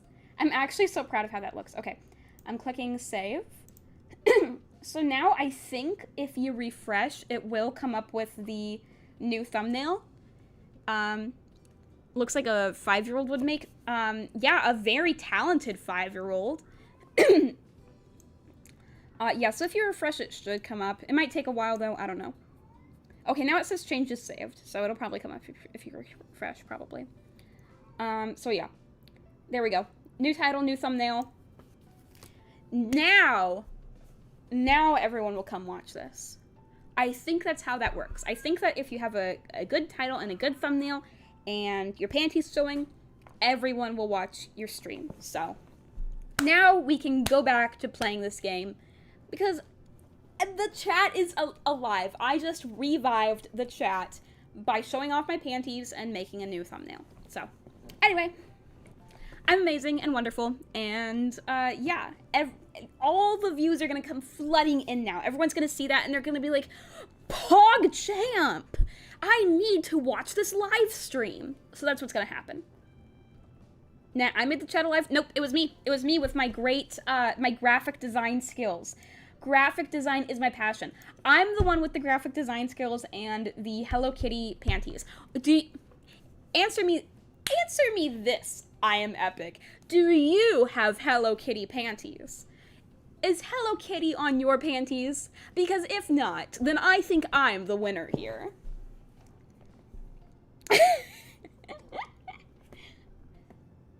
Nope, I said to put a clickbait title. Yeah, in all seriousness, you guys actually came up with a lot of really good ideas for the title and thumbnail, so thank you for that. That's, you guys are very creative. Okay, but I'm actually going to focus on this game now. Because, I do actually care about this game. So let's continue the game. You took your normal seat. Elizabeth sat across from you, and Derek took the seat to your left. Cove sat on your right. Oh yeah, we had a great time. It was fine. I had fun. Yeah, the bank heist went off without a hitch. I want to say that. Your joke got some chuckles going around the table. That's good in my book. Casually, Mr. Holden sat in the empty seat across from Cove. He smiled at you and all the other kids. Mom set down a platter full of water glasses on the table. She looked down at the gathering. It's a good thing we have 8 chairs. I can't remember the last time we've had a group this big over for a meal. Can you pass the drinks down to the other side? Make sure you all get one. Sure. Those close to the cups obliged and started offering waters around. As everything got set up, Ma chided Elizabeth to take her elbows off the table. And you shouldn't slouch. She pointed to Mr. Holden, who was leaning forward with both arms on the table. Oops. Mr. Holden seemed unsure about all the sudden attention and carefully rearranged his posture to something suitable for a fancy dinner. He smiled sheepishly at Ma. Elizabeth rolled her eyes, and Ma gave a level look at her. Oh, you gotta go? Are you just saying that because I'm focusing on the game and not focusing on the 707 murder plot? Alright, well, if you actually have to go, then bye-bye, and thank you for stopping by. No, lol. Well, anyway, yeah, bye-bye, and thank you very much for stopping by, and I hope that you stop by again. See ya. Elizabeth rolled her eyes, and Ma gave a level look at her. You shouldn't be impolite to a guest in the house, either. Elizabeth groaned, long-suffering. Ma giggled, and Mr. Holden chuckled. A lot of you could, Mr. Holden, Mr. Holden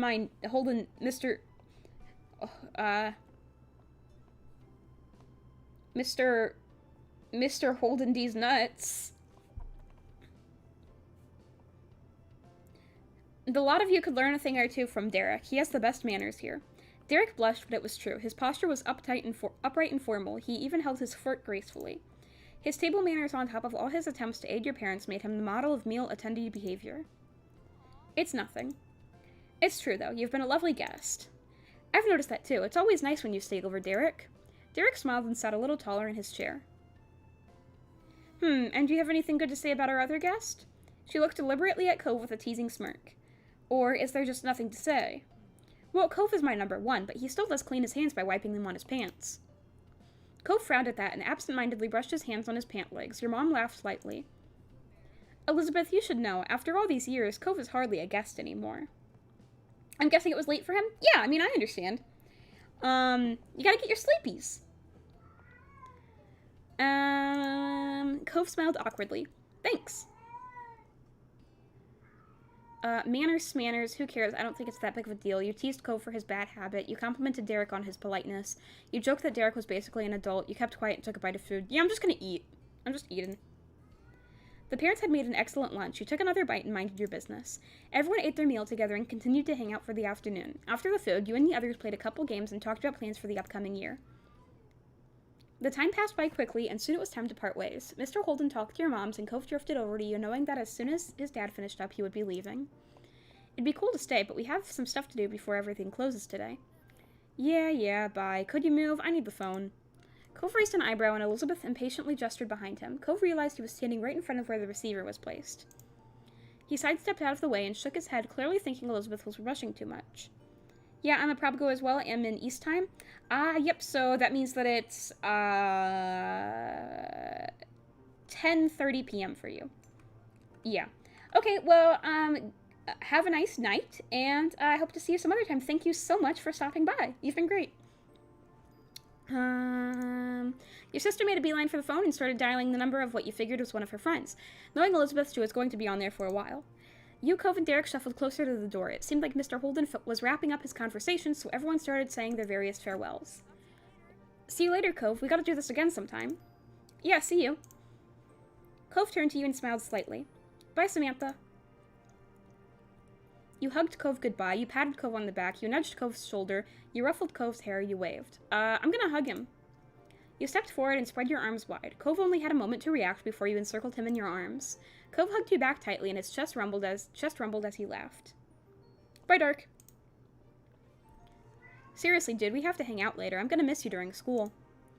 He offered Cove a high five, and the two boys clapped their hands together. Cove and his dad left soon after that. Your parents started cleaning up the house, and Elizabeth was still chatting to her friends on the phone. It was just you and Derek left. He elected to stay outside in front of the house to wait for his dad to pick him up. You decided to keep your guest company, although he was originally Cove's visitor.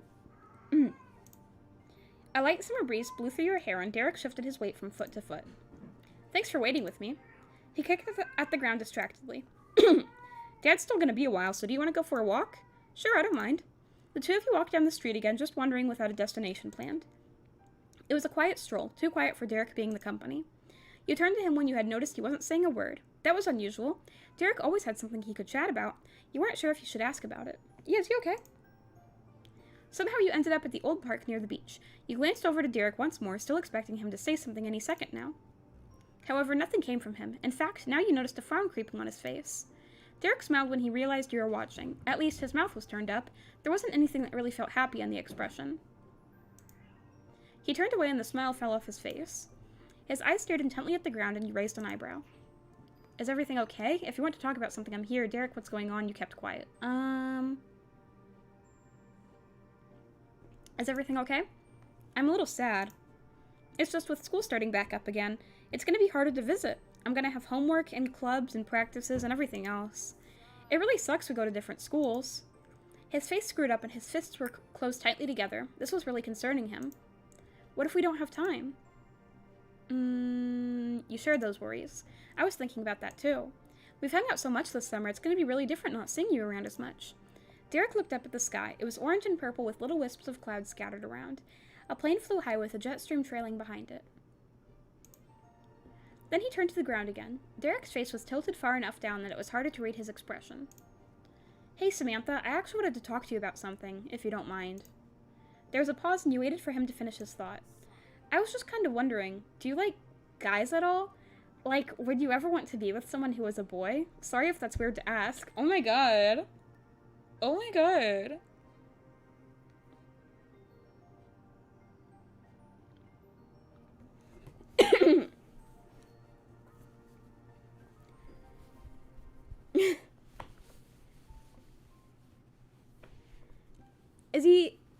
Is he asking that because he has a crush on me? Is that why he's asking? Does he like me? I could be with a guy, maybe. I don't know. You didn't answer him. I kind of don't want to talk about that.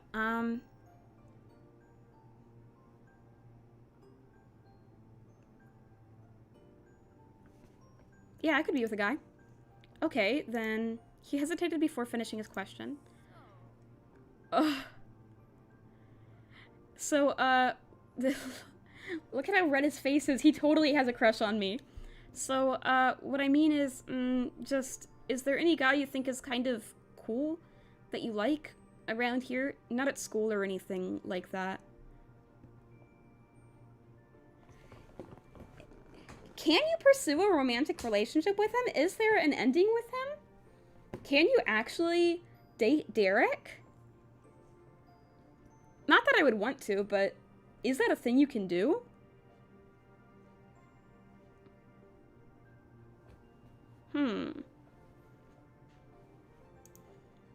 He ducked his head further. You thought about it.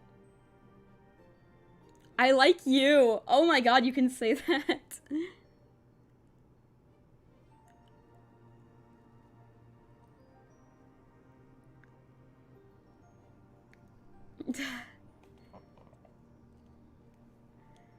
What happens if you say these? What happens if you say I like you?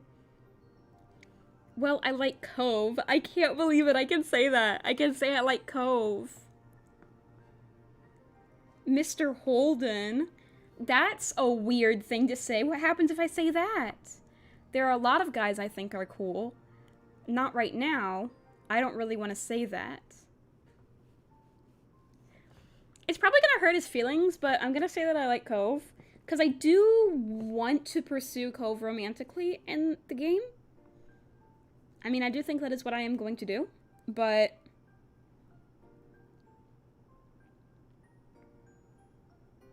all of these questions are things... all of these answers are like, oh my god, I can't believe I can say this.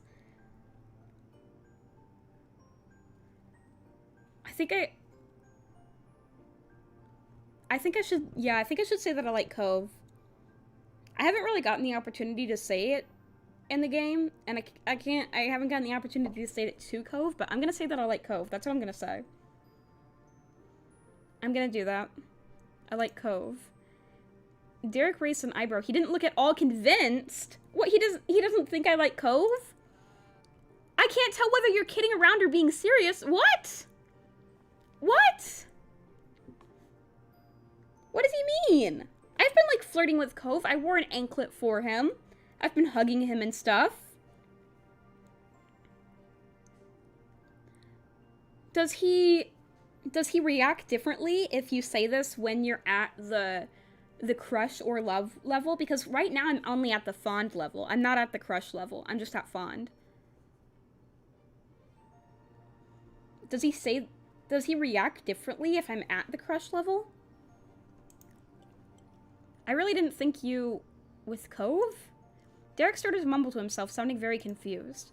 Maybe she didn't really get my question? So...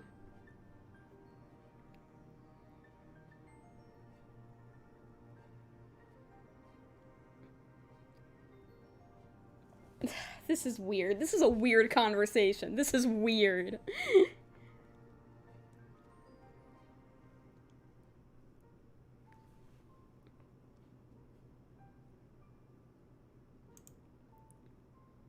Derek pulled himself together. Somewhat meekly, he looked at you while he tried to project confidence.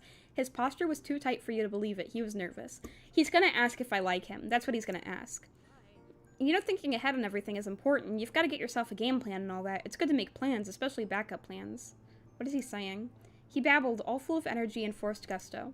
Well, anyways, I heard about this thing where people make pacts with their good friends that if they don't find anyone else, then they get together. What?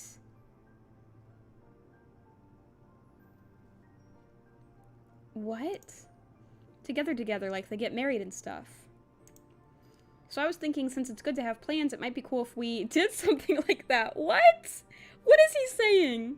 His eyes widened and he started to make frantic hand gestures. Just, you know, then we'd never have to worry about the future or finding someone. We can set it like a whole decade in the future, forever from now. What? We'd have graduated high school and probably college, too. We'd have jobs and be really grown up. I mean, we'd probably have our own places and maybe our own pets and student loans and cars. Derek babbled on for a while more. It was as if all the words he held in silence during your walk had burst out now all at once. So yeah, what do you think? What? That's a good idea. I think having a backup plan sounds smart. You accepted the deal because you like Derek. I'll think about it. I don't think that would work. I'm sorry, Derek. Do you like me?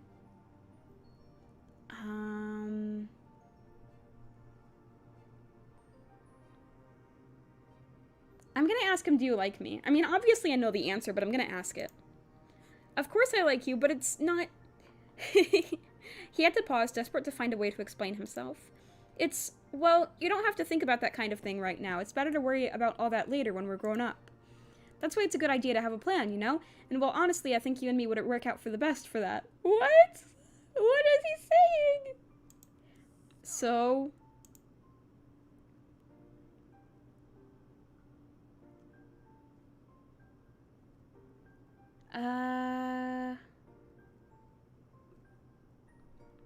You know what? Why not?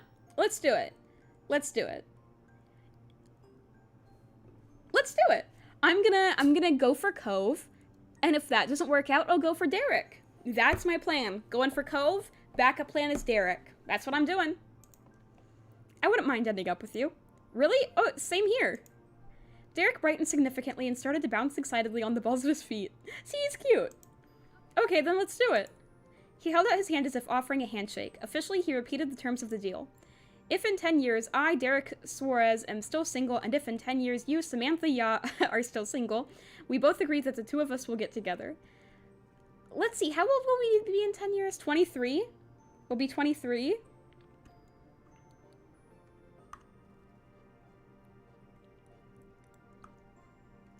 How old am I in step 3? How many years in the future does step 3 take place?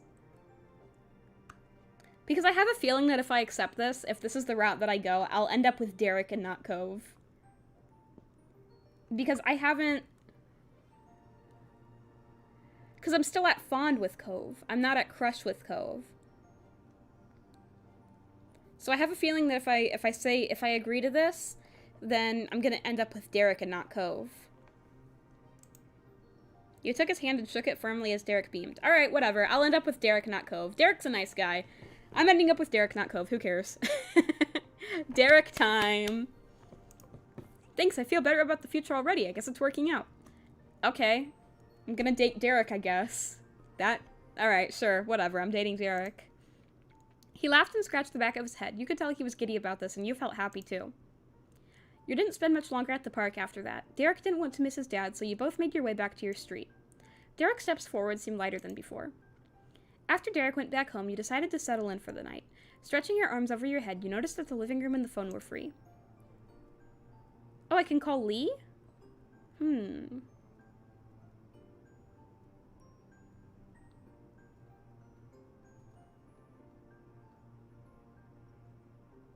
I don't want to call Lee. You flopped onto the couch and wiggled until you were positioned just right, and you knew when it was perfect because all the exhaustion from the day started fading away. Sighing contently, you were pleased with this end to the day. Looking at the clock on the wall, you saw that there was only about 10 minutes until your moms would be insisting you had to go to bed so you could be rested enough for school. You stretched your legs out on the couch and sighed in defeat, watching the minute hand change 1 minute closer to bedtime. You rearranged yourself, feeling restless, and looked out the window. Startled initially, you spotted a figure out in the hills. It was Cove.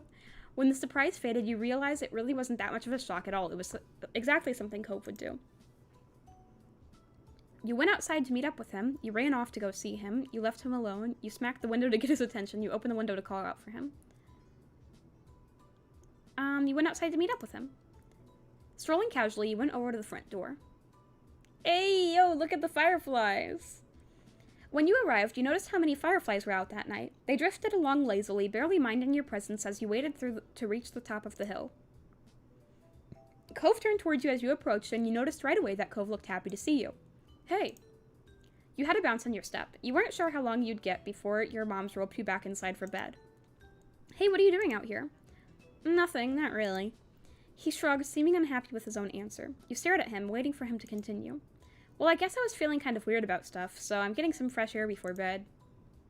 You really should go to sleep. I know how you feel. I feel good. I hope you feel better. You shrugged back. You nodded. I hope you feel better. His mouth pulled into a bent smile. He spoke so quietly that you almost missed it. I think I will. Cove let himself fall back onto his butt and then all the way down so he was lying on his back. He looked up at the sky. Are we going to get a CG of this? You laid down yourself. You sat in the grass. You stood there. You sat on his chest. What? What do you mean you sat on his chest?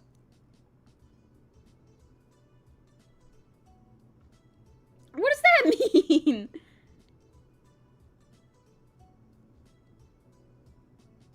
You sat on his chest? I'm not doing that. You laid down yourself. You lowered yourself to lay back on the hill.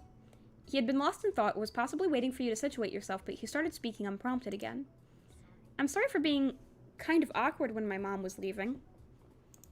Surprised, you stared at him a moment. You weren't expecting that. I just wanted you to know that I talked to my dad about how I felt and things. It's okay now. About how he felt. You were genuinely glad to hear that, and it brought a small smile to your face, but your thoughts quickly wandered back to the first day you met Mr. Holden. Did his dad confess about that? From the way Cove talked, you guessed he hadn't. So there was more Cove and his dad should talk about, but it was a relief to know that they had made a start. Now is not a good time to bring up what you were thinking, though. You could wait longer to say it. It was almost unbelievable how much of an impact he made on your life just by moving in next door. You couldn't even imagine what your days might have looked like in a world where you hadn't met him. Cove glanced back at you, waiting for a response, and you had no idea what to say. Then, still without a word from you, Cove shook his head strongly. What? It's you. What about me? Huh? Yeah, what? What does he mean? What does that mean? He snickered before answering. He looked thoroughly amused with your reaction. That's what you do all the time, so I'm being you. What? You do that all the... Huh? What did he do? You do that all the time too, so do you, Cove. You're a son he noticed enough to take note of it. I don't do it that much. Not being able to argue with his assessment, you accepted it. You felt bashful about his joke. Okay, I'll just choose this one, because I don't know what's going on. Cove smiled, pleased at you. Honestly, there weren't many people you could think of who could tease you about something like that. Returning his smile, you realized there was no denying that you two have been around each other for a long time. Cove broke the quiet before it could fully settle. Hey, I'll see you tomorrow. Yeah, see you then. With a final wave, Cove headed for home, but you stayed there a few minutes longer. Your mind kept going back to his simple statement, see you tomorrow. No matter how much was changing around you, there were some things in your life that always seemed to remain true. The hills felt warm to you that night. Before you knew it, you were getting comfortable under the covers in your room. Your mind couldn't help but still be buzzing with thoughts about the future. You felt excited, nervous, unsure. Nervous.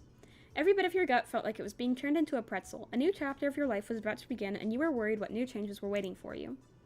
Slowly, your eyes grew heavy as you drifted off to sleep, your mind spinning with wishful thoughts. No matter what happened next, you could only hope that you would make the most of it. You were ensnared in a dream when a voice from the outside world jostled you. Your eyes snapped open, noises happened, you just tried to forget it, you stubbornly kept your eyes pressed shut. Your eyes snapped open. The light clatter continued. Now that you were more alert, you could distinguish it as a tapping sound, quiet, slow, but persistent. I hope it's Cove! Each beat was like being poked. You couldn't ignore it. You lifted your head from the pillow and looked for the source. Not much work was needed to puzzle it out. It was from the window. It's Cove! With that, you knew exactly what it was. From the color of the light filtering into your room, it was too early for anyone to be awake, including the sun. It had barely hauled itself over the horizon, but that didn't stop some people, it seemed. You sat up in bed and opened the window wide. Cool air, not yet warmed by the day, tickled your face as it pushed into your room. And just as you'd expected, there was your neighbor crouching on your windowsill. He was fully dressed, though not for school. Oh, look at him! Look at him! Look at that! Look at that CG! I like, something that I like about this game is that the CGs are animated. Like, he blinks. I like that he blinks in the CGs. I don't think I've ever seen a game do that. I'm sure that there are other games that do that, but I don't think I've ever played a game that does that. He was wearing a wetsuit and a fond smile. Hi, Samantha. You stared back, blinking. So, technically, we won't be back in school for a few more hours. His voice was delicate yet deliberate, each word a careful explanation. Classes haven't actually started yet, so do you want to hit the beach with me one more time this summer? Yes! Always, here we go again. It's way too early, Cove, you're crazy. Cove, you're so cute. You gave a decisive nod.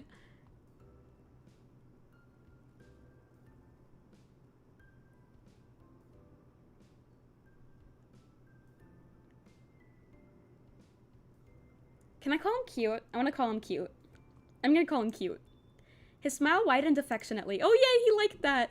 You rushed to get changed into something suitable when Cove climbed back down to ground level. Your limbs, still half asleep, struggled somewhat as you attempted to coordinate them into a swimsuit, but you got there in the end. Soon you were tiptoeing out of your front door, clutching a towel.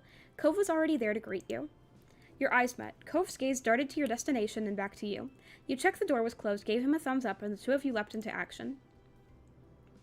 Wordlessly, you began to run down the familiar path ahead, Cove beside you. The thrill of your illicit outing made you want to laugh. Not that you dared. If anyone in your family looked out and saw you, then your summer would be back to being over. One glance at Cove told you that he was exactly the same, holding back snickers for fear of being heard and caught. The towel streamed out from under your arm like a cape. You were running so fast downhill that simply keeping your balance and not tumbling down was a real threat. It just wasn't enough of one to make you slow your pace. For every step you took, the beach was a little closer and the day a little brighter. What lay ahead for you would arrive, and you were happy to meet it. Oh, in between. In between. Nice. That was cute. Okay, we're going on to step 3 now, and I'm kind of nervous because I don't know what's gonna happen. I mean, I guess I have...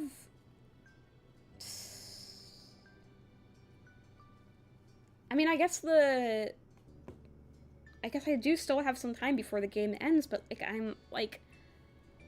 nervous because I'm reaching the end. This is the final step. So, like, what? I have no idea what's gonna happen. I don't know what's gonna happen from here. Hold on, let me get a drink. I've been talking a lot.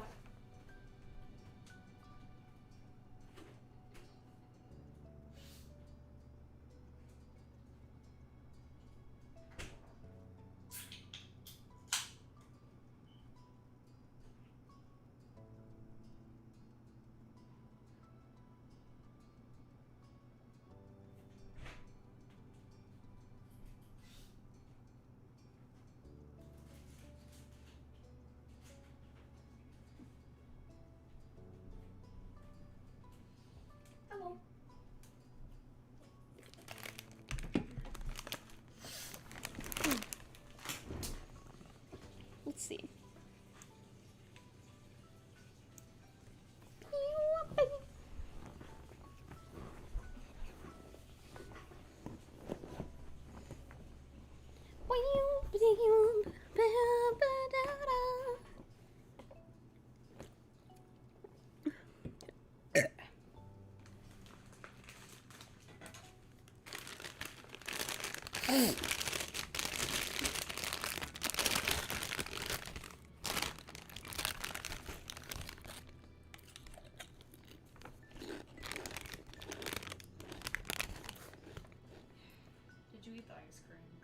Yeah.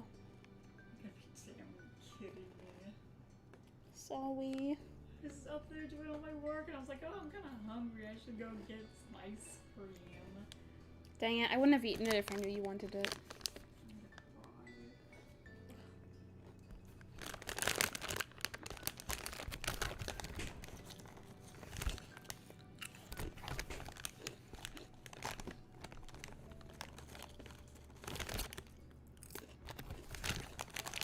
Okay, boys, I got me some LaCroix, and I got me some Cheeps.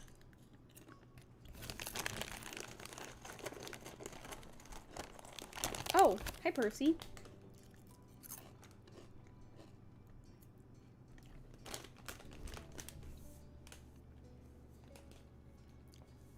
I don't think there's anything about my character that I want to change.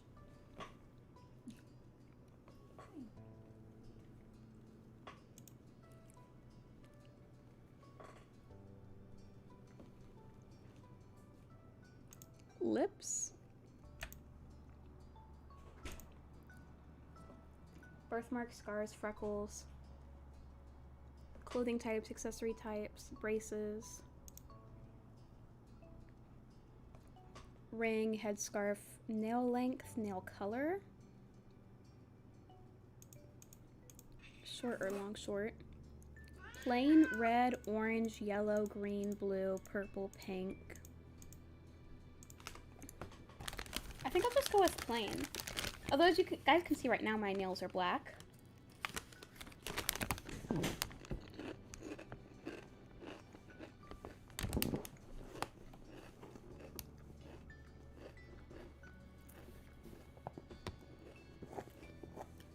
Percy, you're in my way.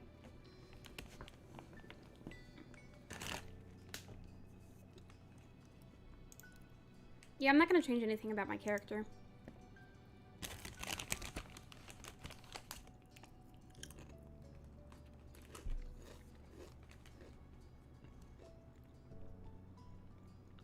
So it looks like love is unlocked.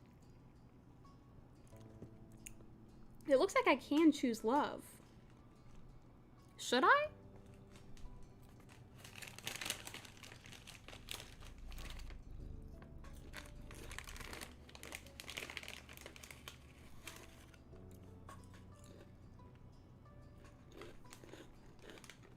Should I choose love?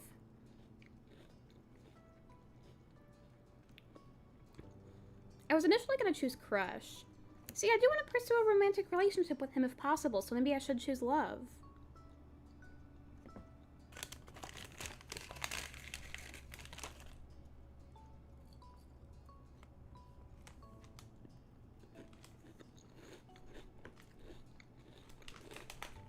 You know what? I'm going to click love. I'm going with... Oh my god, look at how her face changes.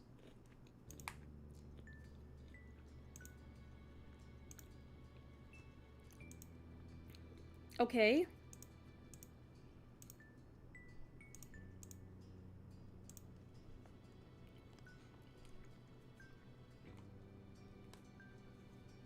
Relaxed love. That's what I'm doing.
Don't mind me just eating crumbs. Why are you loud?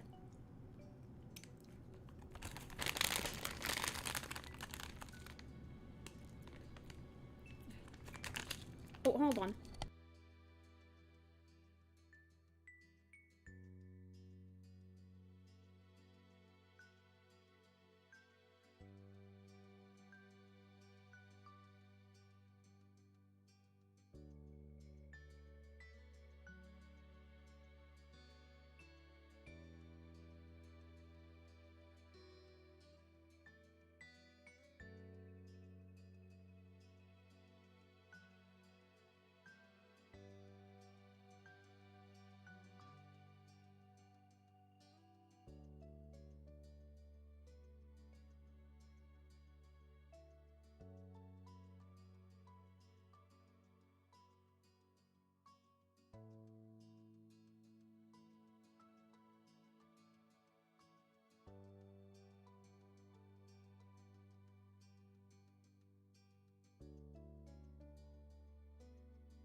Look, Faye the Fox, I'm choosing my interest in Cove as love.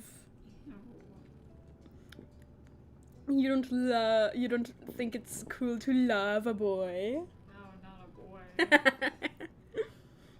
You should play this game because I just had a scene where this boy went up to me and was like, do you maybe like boys? What? He was like, could you ever maybe like date like a boy? Okay. Was there an option to say no? Yeah. Okay. What did you pick? I said yeah, and then he was like, "What?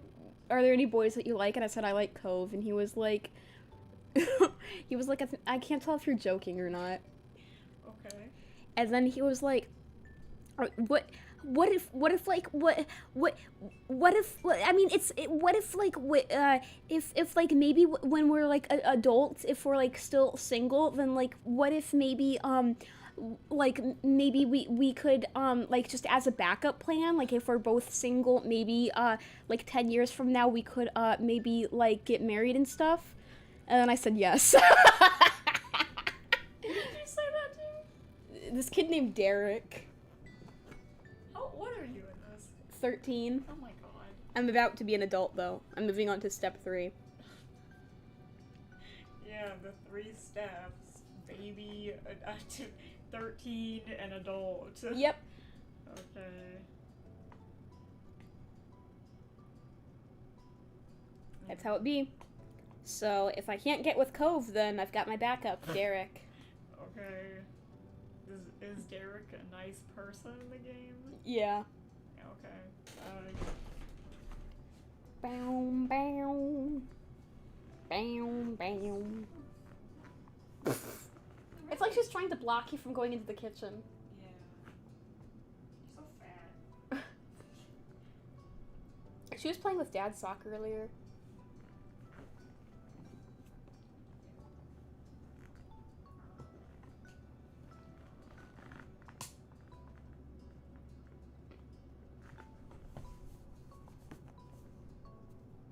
Down, down, down. I'm gonna switch to my BRB screen really quick. Please enjoy my stinger.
Okay, ready to start step 3.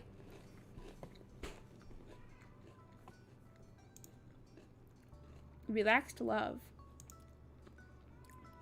Both. Oh, wow, look at him. I like Adult Cove. He looks very pretty. Oh, you can give him a ponytail?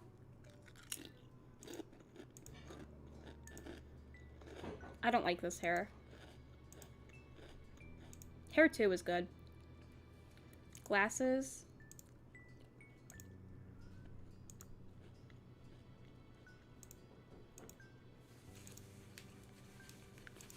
I like these the best. Earrings.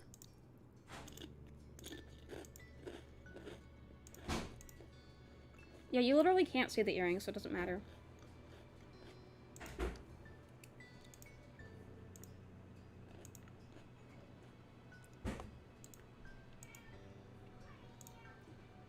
Either 1 or 2. Let's say 1. Pants.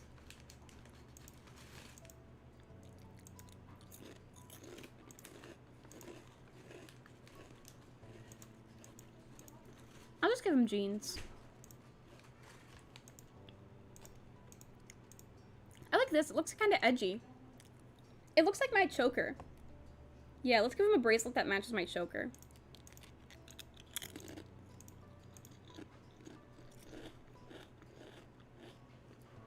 Or maybe that's a watch. Oh, guess what, guys? I'm stupid. That's a watch.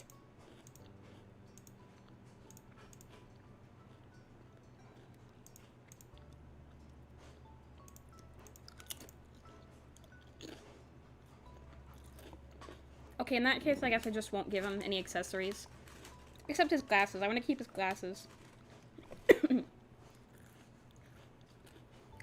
So yeah, I'll do that. Oh my god, what the heck is that? Why does he have bird feathers on his shirt? I hate that.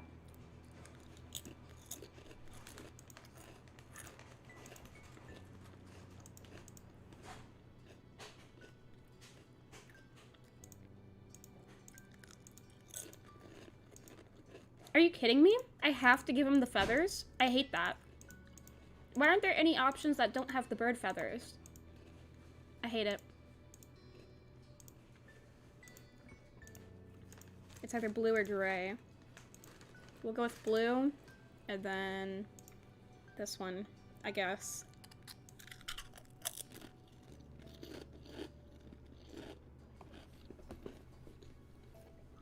He's so muscular.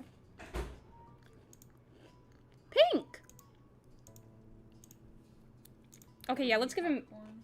I don't want any popcorn. Ew, why is he naked? He's wearing a swimsuit! Mm-hmm. A swim. I get to choose between blue and pink. Obviously, I'm choosing pink. Oh my god. Of course. Oh, formal? I don't get to choose his pants. Okay, obviously this one. This one's better. Because it's purple and it doesn't have the gross looking design on it. Okay, that looks good.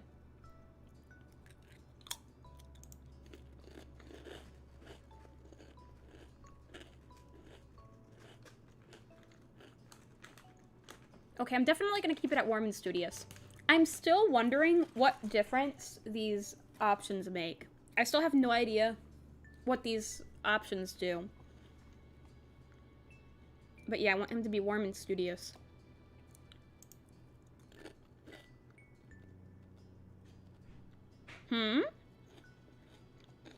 Since you're romantically interested in Cove and are physically affectionate more seriously, you can choose what initiative level he has throughout step 3. What the heck does that mean? What is this title? Oh my god. I knew you were gonna jump in and ask that. So earlier in the stream, someone went, oh my god, chat is so dead. There's like no one here. And I was like, well, what do you expect me to do about that? And he was all like, you gotta make a clickbait title and a clickbait thumbnail. And I was like, you know what? That's a good idea. So together, as a team, we worked on a clickbait thumbnail and clickbait title. I hope you like it, Candy. What are your thoughts?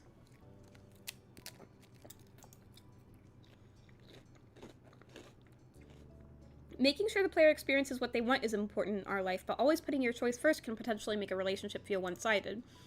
So we've added some flexibility in how it works out. What does that mean? It totally sucked me in, that's for sure. Exactly, so it worked. Low initiative means that Cove will occasionally ask to touch the MC, and in those situations there will always be an opportunity to say yes or no. For example, he won't simply lean over and kiss the MC as a greeting or in an emotional moment. Every piece of physical interaction will be either initiated or approved by the player before it happens. Maybe they were right. Middle initiative means that there will be those certain times when Cove requests to touch the MC, many chances to initiate affection on your own, and also Cove will pretty regularly give affection automatically. One example would be giving the MC a kiss because he's happy or emotional or something else. And in other situations, you can choose not to make the first move in order to give Cove the space to be the one to act afterwards. Overall, Cove can get romantic, but the player's agency will take priority. High initiative includes everything Middle does, but it also means the player agency will be reduced to a degree in favor of having Cove give physical affection even more frequently and with less prompting. Instead of all the major affection-giving situations being led by a choice menu for you to decide on, some will instead be replaced by Cove acting automatically.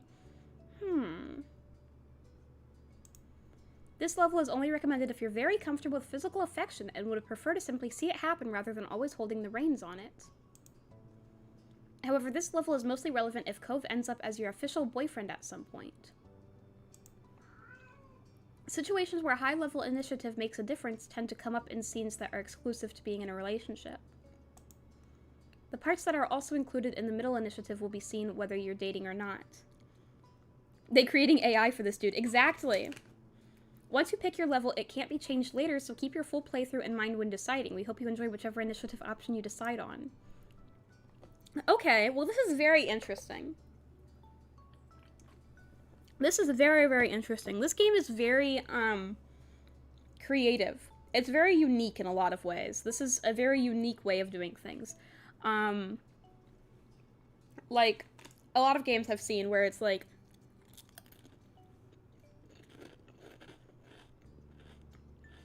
they make sure that, like, the player, like, has to, like, this is like replica boyfriend simulator, yeah.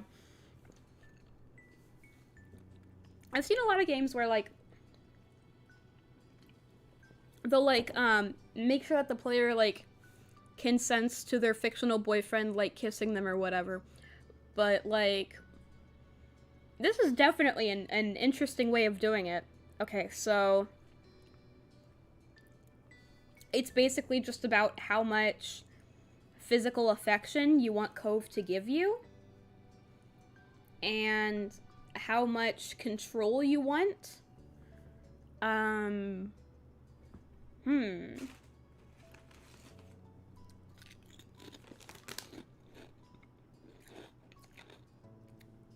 gonna say middle, but it probably won't matter, because, I might not end up with him anyway. Because I wasn't really, like, because I, like, didn't even, like, choose the crush option, so I probably won't even end up with them anyway. But I'm gonna say middle. I'm gonna say middle.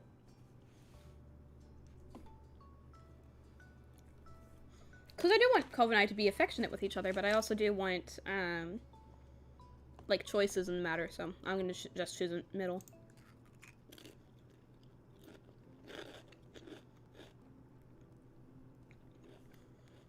I'm eating chips very loudly.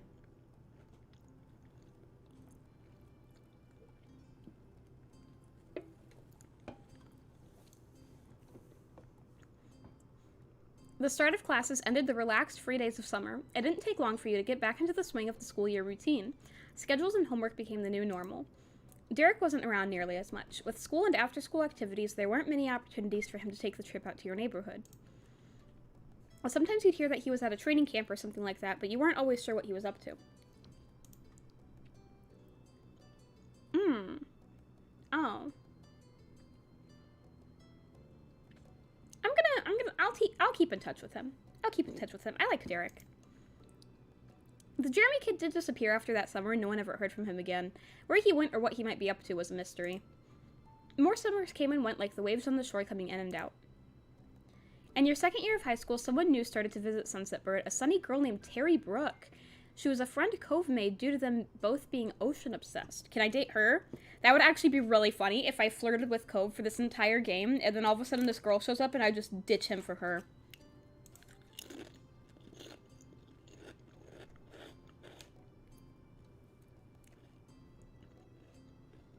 Terry was more than glad to befriend you, too. Someone close to Cove had to be good company, she felt. You were pleased to get along with her as well.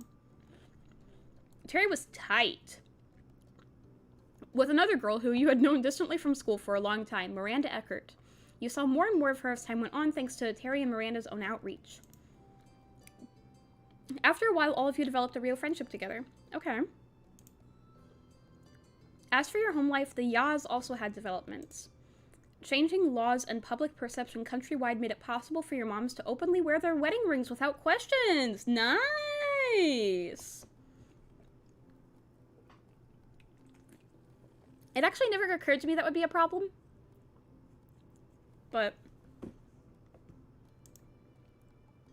though they had a wedding years ago, it was only recently that the union was officially recognized everywhere in the US. That was a good day to say the least. Yeah, okay. So I don't know exactly what year this takes place in. Yeah, I don't know what year this takes place in, but Elizabeth came into her own and stopped being quite as irritable. She'd no longer worried about perceived childishness as she grew up for real. She didn't even mind being called Lizzie again, although most people used Liz. She eventually graduated high school and moved out to attend college in another state. It was a lot for you to adjust to your older sister being gone. Liz never let you forget her role in your life, though, and kept in touch. Cove's relationships with his family improved over the years. Kyra visited several times after that summer, and things became easier between the two. He was also closer with his dad than ever before. You knew that they talked more, and that helped prevent a lot of friction before it could start.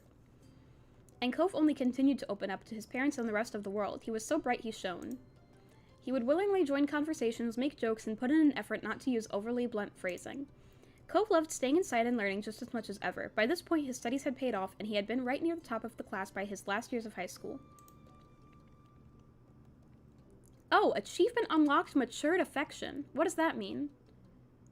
Achievement unlocked matured affection. Hold on, I gotta check Steam. What does that Steam achievement mean? Tell me, Steam.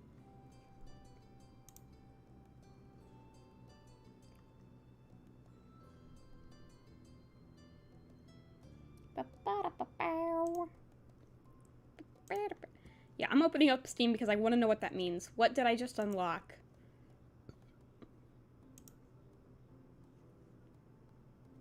Oh, okay. Start playing step 3 using the crush or love interest level. Okay.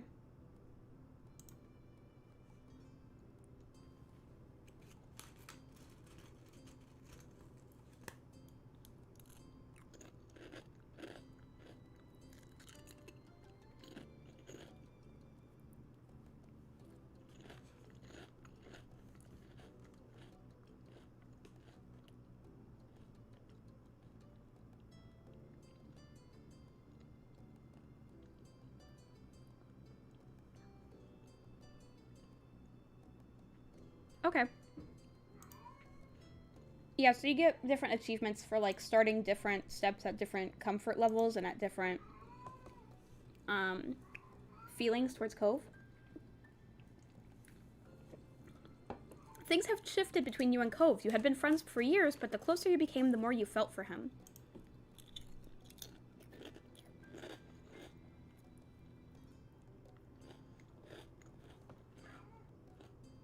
After all this time, he wasn't just your neighbor, he wasn't only your friend, or even a guy you were interested in. You were in love with him. You loved Cove. You knew that fact for certain. There was no one else you held those feelings for. It was strange to look back on it all. The future faded into your present, and then it was simply the past. Even the most fundamental parts of your life couldn't last forever. You felt that the most pointedly the day you inevitably graduated high school. It was over, and you would not be going back ever again. From now on, what came next was your choice. You would be directing your own life. That was where you were currently. The summer after school had ended. The first summer of true freedom. My first summer of true freedom just ended.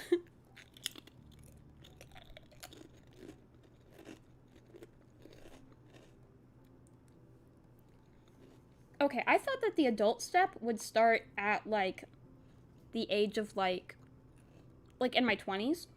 But I guess we're, like, 18 at this point.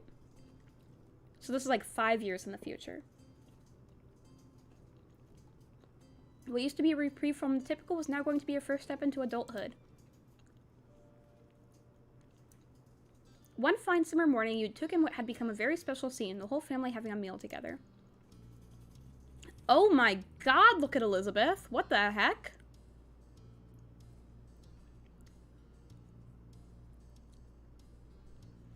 Your big sister Liz still hadn't lived at home full-time for a couple years, but she arrived last week to spend the season here since it was an off semester for her. She wanted to make sure she was in town because you had now also graduated high school, so who knew how much rarer these moments would become in the future.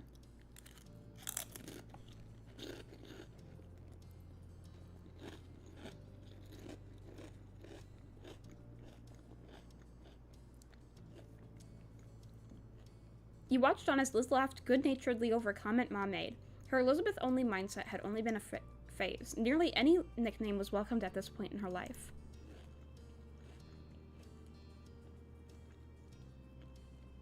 Strangely, even though she'd moved away, you'd lately felt closer to her than you had in a long time. You idly scooped up more of your breakfast and chewed absent-mindedly. Oh wow, look at this!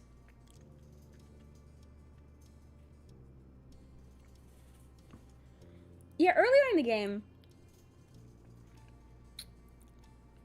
it let you choose to be vegetarian or vegan, but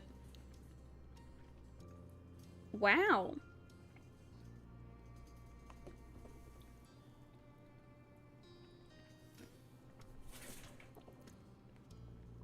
Look at all these options. There are so many options I don't even know these. What's a polotarian? Someone who eats poultry but not red meat or pork products.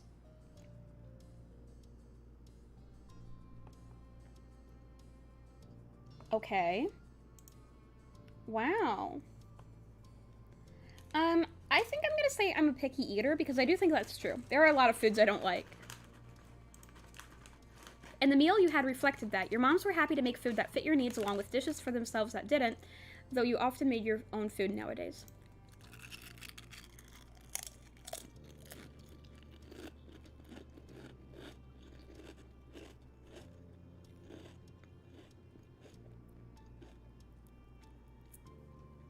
But it wasn't only you who had a diet that excluded certain things, as Liz had been vegetarian for a while. Wow, Liz is vegetarian?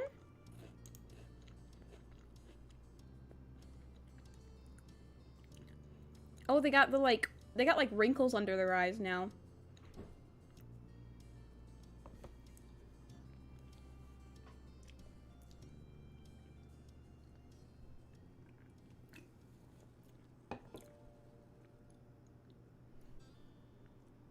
Oh, and she's got gray hairs.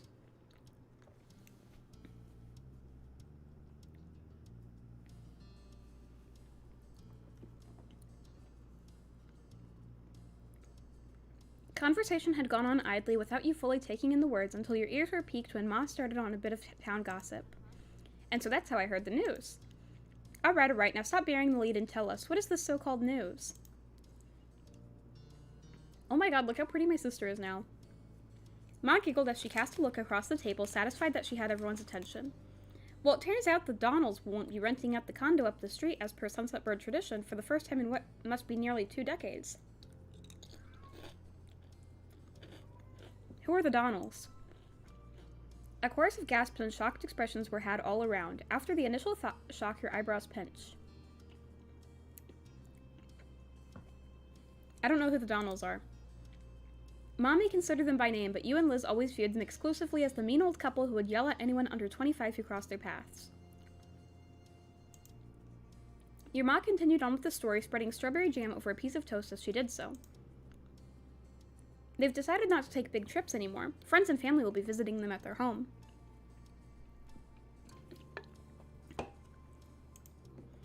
That's nice for them then. Have a good summer, mean grandparents with no grandkids, away from us.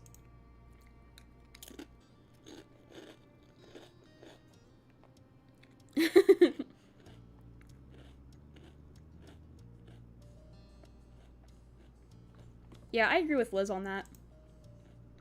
Be nice, kids. You don't want to end up like them, do you? You and your sister cracked smiles at the joke. At least they won't be here to yell at my children anymore. Pfft, Lonnie.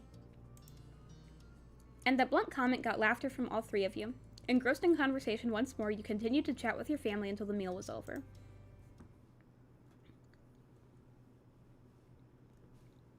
Step 3, third time's charm. Okay.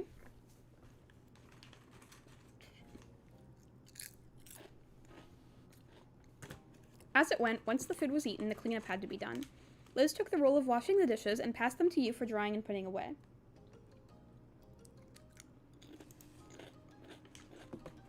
You had a set of cups in front of you that needed to go on the top shelf of the cabinet. Oh, I have to choose my height again. God dang it.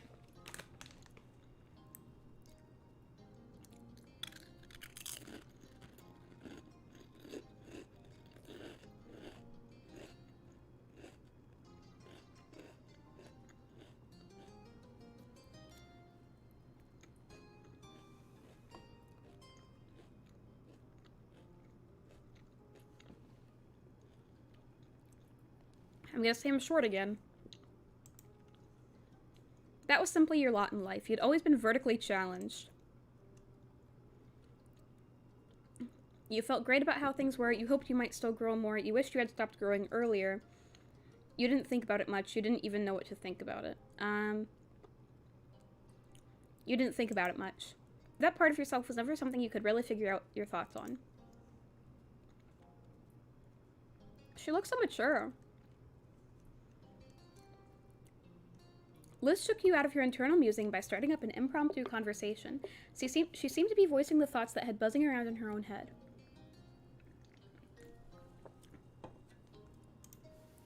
I have to say, going back for another semester this fall is pretty intimidating. You'd think after the first year or two I'd have a handle on things, but no. You stole a glance at her, still placing cups in the proper place. I guess it's only fair. My first round was pretty general classes, and year 1 of my architecture major was the basics.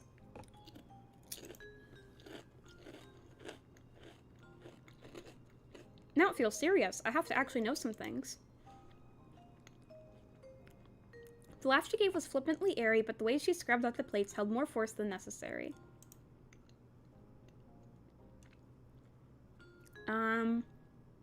I know you can handle it. I think it's really cool you want to be an architect. That does sound hard. You simply shrugged. You merely listened to her venting. I think it's really cool you want to be an architect. Don't be too impressed yet. Wait to see if it actually happens, but thanks. Your older sister's mouth quirked into a small smile. It'll be fun, one way or another. Oh, but I'm not trying to scare you away from college. If that's even your plan. What is going on with that, anyway? God, it's hard enough having people ask me that in real life. Don't ask me that in the game, too.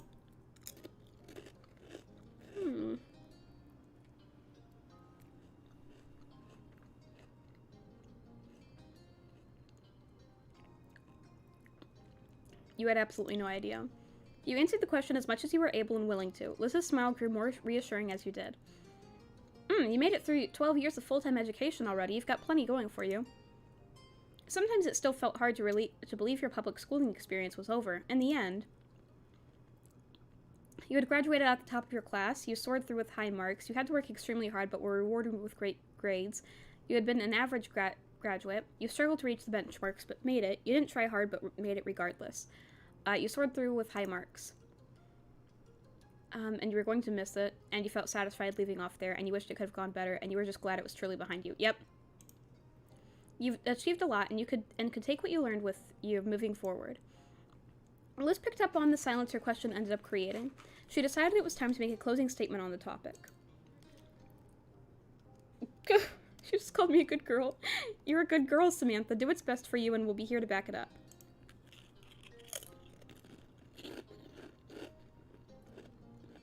Thanks, Liz. At that, Liz happily passed the final dish your way. She waved a soapy, soaked hand as a farewell and moved on to her next task for the cleanup job. You refocused on getting the last pieces put back where they belonged. You eventually moved on to a new chore, but that was interrupted by the sound of your cell phone.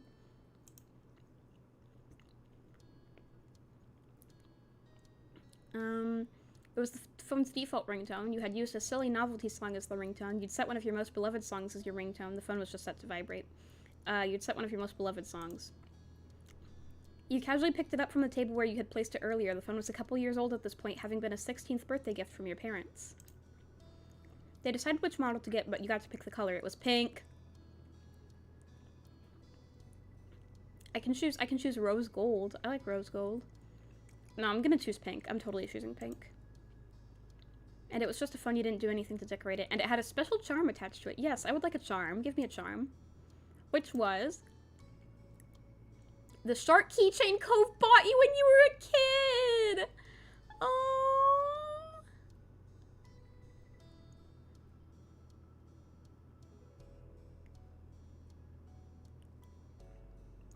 Definitely the shark keychain. Yes, the shark keychain.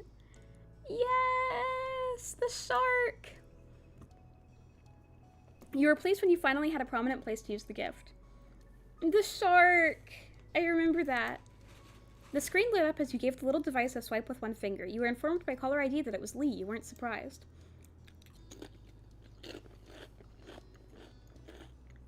Despite having busier and busier lives and not living in the same town, you still had a good relationship with your cousin of the same age.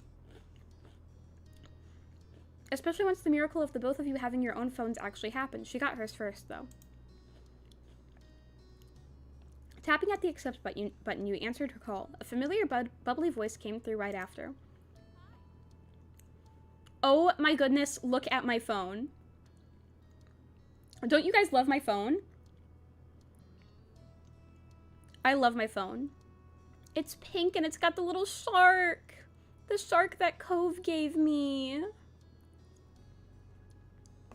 I got the shark from Cove.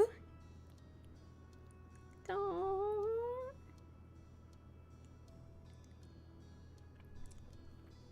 Hey, Samantha. Hiya. I trust I'm not interrupting anything major? Only some cleaning around the house.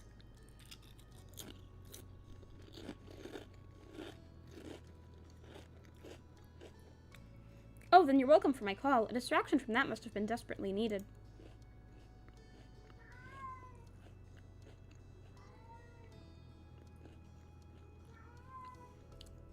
Yes, thank you, my dear cousin. It's my pleasure. She giggled, and you could hear the jangling of the jewelry she must be wearing. Nothing amazing is happening for me, either. I'm bored and felt like chatting. My morning shift ended, so I'm free for the rest of the day. Woo. That's good.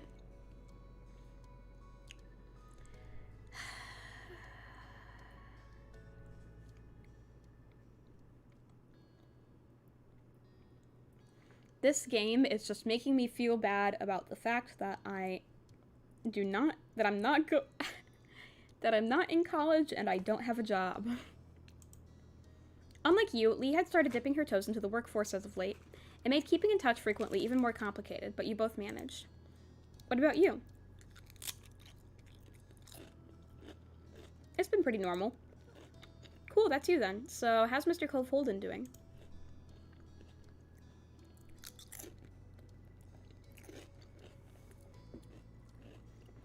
I don't need to go to college or get a job. Cove will provide for me.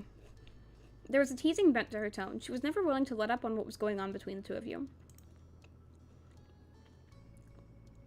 But that name was incredibly familiar to your ears. Cove, your next-door neighbor for the past decade at this point. The two of you were close. That was all you could think on it. He was your best friend. At least you hadn't admitted you felt more than that just yet. He was an important friend, but you secretly hoped he'd tell you he felt more than that. You were in love with him, but didn't want to talk about that at this point in your life. But he was far more than just someone who lived on the same street. He was your boyfriend.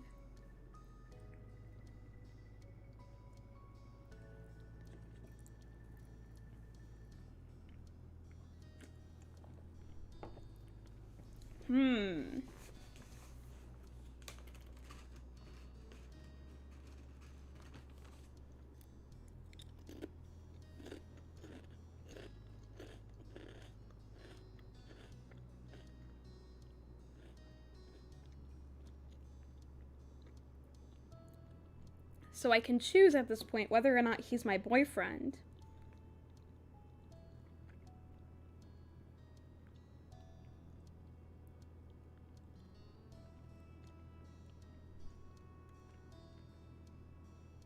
You know what? Fine. He's my boyfriend. I'm making him my boyfriend. You vividly remember the day you expressed feelings for each other.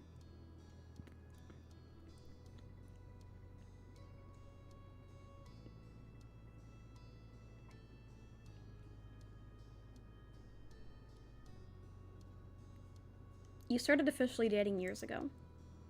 And you were in love with him, but that was one thing you hadn't admitted yet. And you were in love with him, but didn't want to talk about that at this point in your life.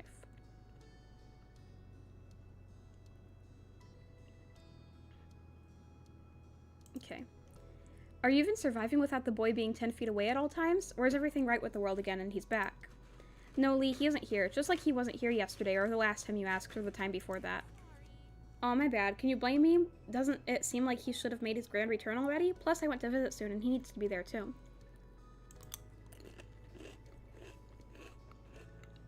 You could understand where she was coming from. This was certainly outside the norm.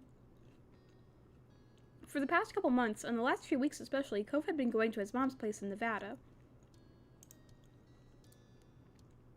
The two of you still regularly stayed in contact over text and calls, but still, your mind began to drift back in time to all the prior trips he'd taken to visit her. Almost every year he'd have to go away for a while, then he'd be back. You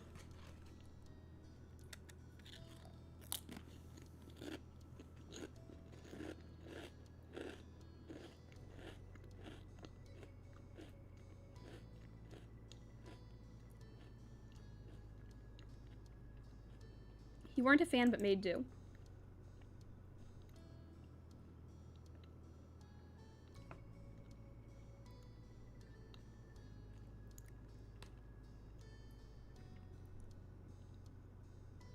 You gave him special treasures to take with him before he left. Some were just to borrow and others were for him to keep forever. He sent you letters while they were in return. That's how it was in the past, but lately he had been trying to see her as much as he could before taking long trips to another state became too impractical to do. His part-time work could become full-time soon, or he could be moving somewhere else for school. Cove hadn't actually been entirely clear on what his plans were after graduation. Cove was hesitant to speak on that, even with you. It couldn't be avoided forever, though. You both knew that. Ahem, maybe we should switch this up to a non-Cove related topic? Sounds like a plan. The rest of the conversation rolled on. Not much longer, though. Lee had to go, and you needed to finish your responsibilities around the house. The both of you exchanged goodbyes, then you went back to what you'd been working on before the call came in. She's got a hat. As you wrapped up the last of your chores, you were approached by Liz wearing a cheeky smile. I've got Mom's keys. Want to get out of this tiny town to do some shopping in a real city? That sounds great. Good, I'm driving. That was obvious you didn't know how to drive. Can this game stop being mean to me?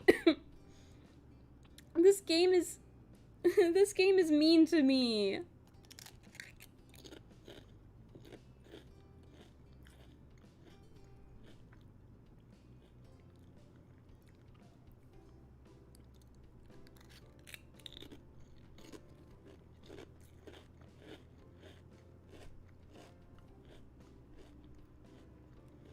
This game is being mean to me.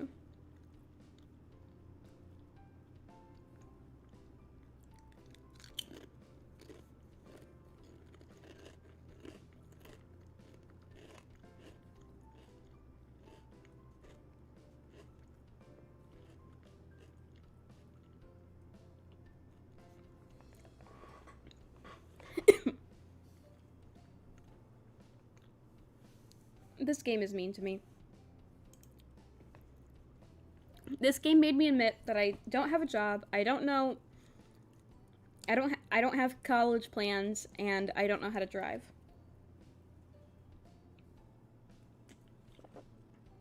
I think it is very unfair that the game had to force me to admit that.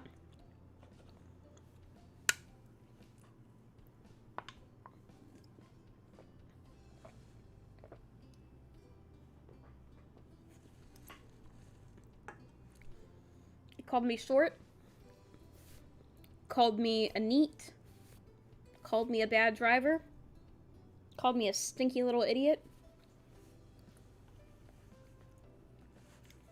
Stupid game.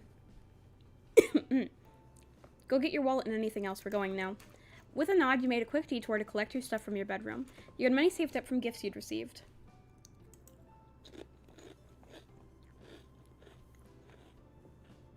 After making sure you both were fully prepared for the long haul to the largest city in the surrounding area, you buckled into the car. It was a smooth ride there, with light conversation about what shops to shop at and the radio blasting. Liz controlled what was played, but she made sure to pick songs she knew you liked. It was something the two of you had always done for each other. The trip there breezed by, and in what felt like no time, you had gone from cruising down the road to cruising through the mall. Liz had her interests to check out, and you yours. Your hobbies and skills were still the ones you developed when you were younger. You had gotten into new things since you had grown up.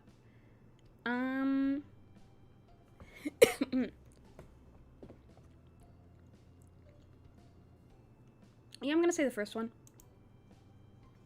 When turning a corner down the new length of the mall, your eyes caught on a little gift store.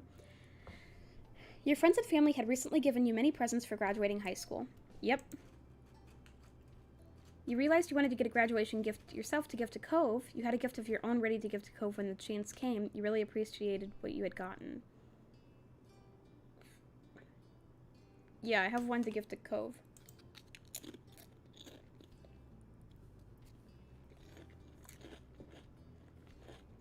It was something you had known you wanted to do, and you were looking forward to seeing his reaction. Graduation may have already come and gone, but Cove wasn't really around, so you had to wait.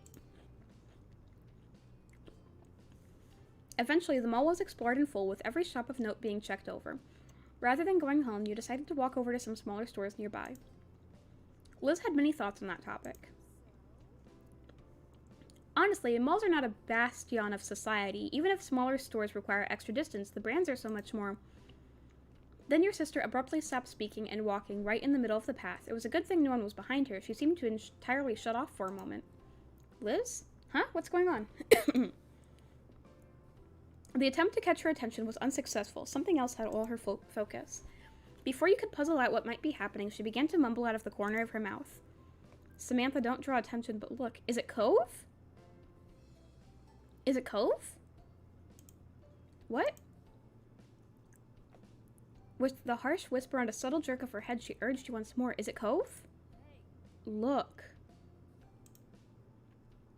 You followed her gaze as best you could to a large bunch of colorful teens strolling down the same path. Okay. Is it Cove? You faced back over to your sister with a confused expression and an unspoken question. What were you supposed to be seeing there? Samantha, doesn't one of them seem familiar?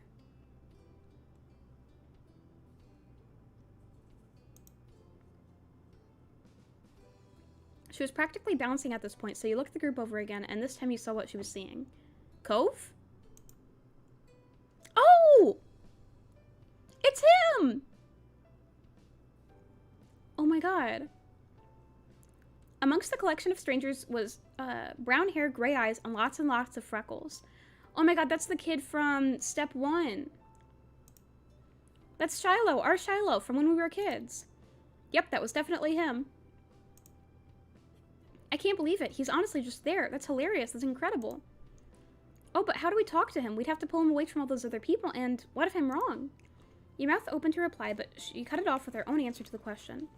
I've got it. I'll shout the name Shiloh, and then we can act like it wasn't us. If he responds to that, we'll know without a doubt it's him. Samantha, keep an eye out to see if he looks. Liz, can't you just try talking to him normally? We're not doing that. It's a terrible plan. Why do I have to be the one who watches? Let's try it. Fine. You don't even know how to react.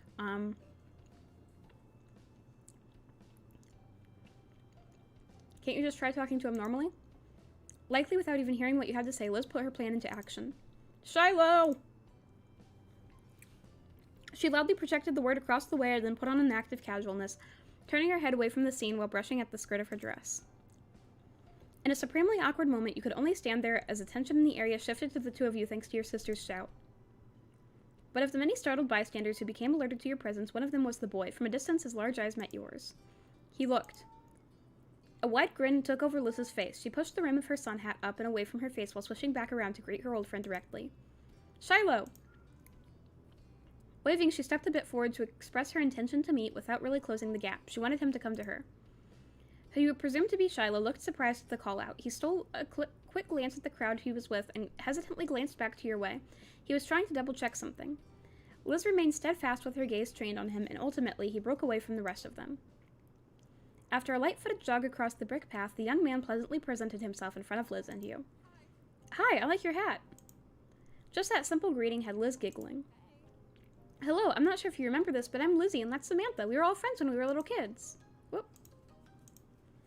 His already wide eyes grew even larger, their gaze darting between you and Liz. His previously chipper demeanor faded into something delicate.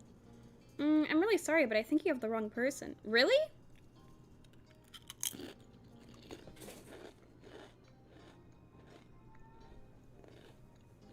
Really? Because he responded to Shiloh, didn't he?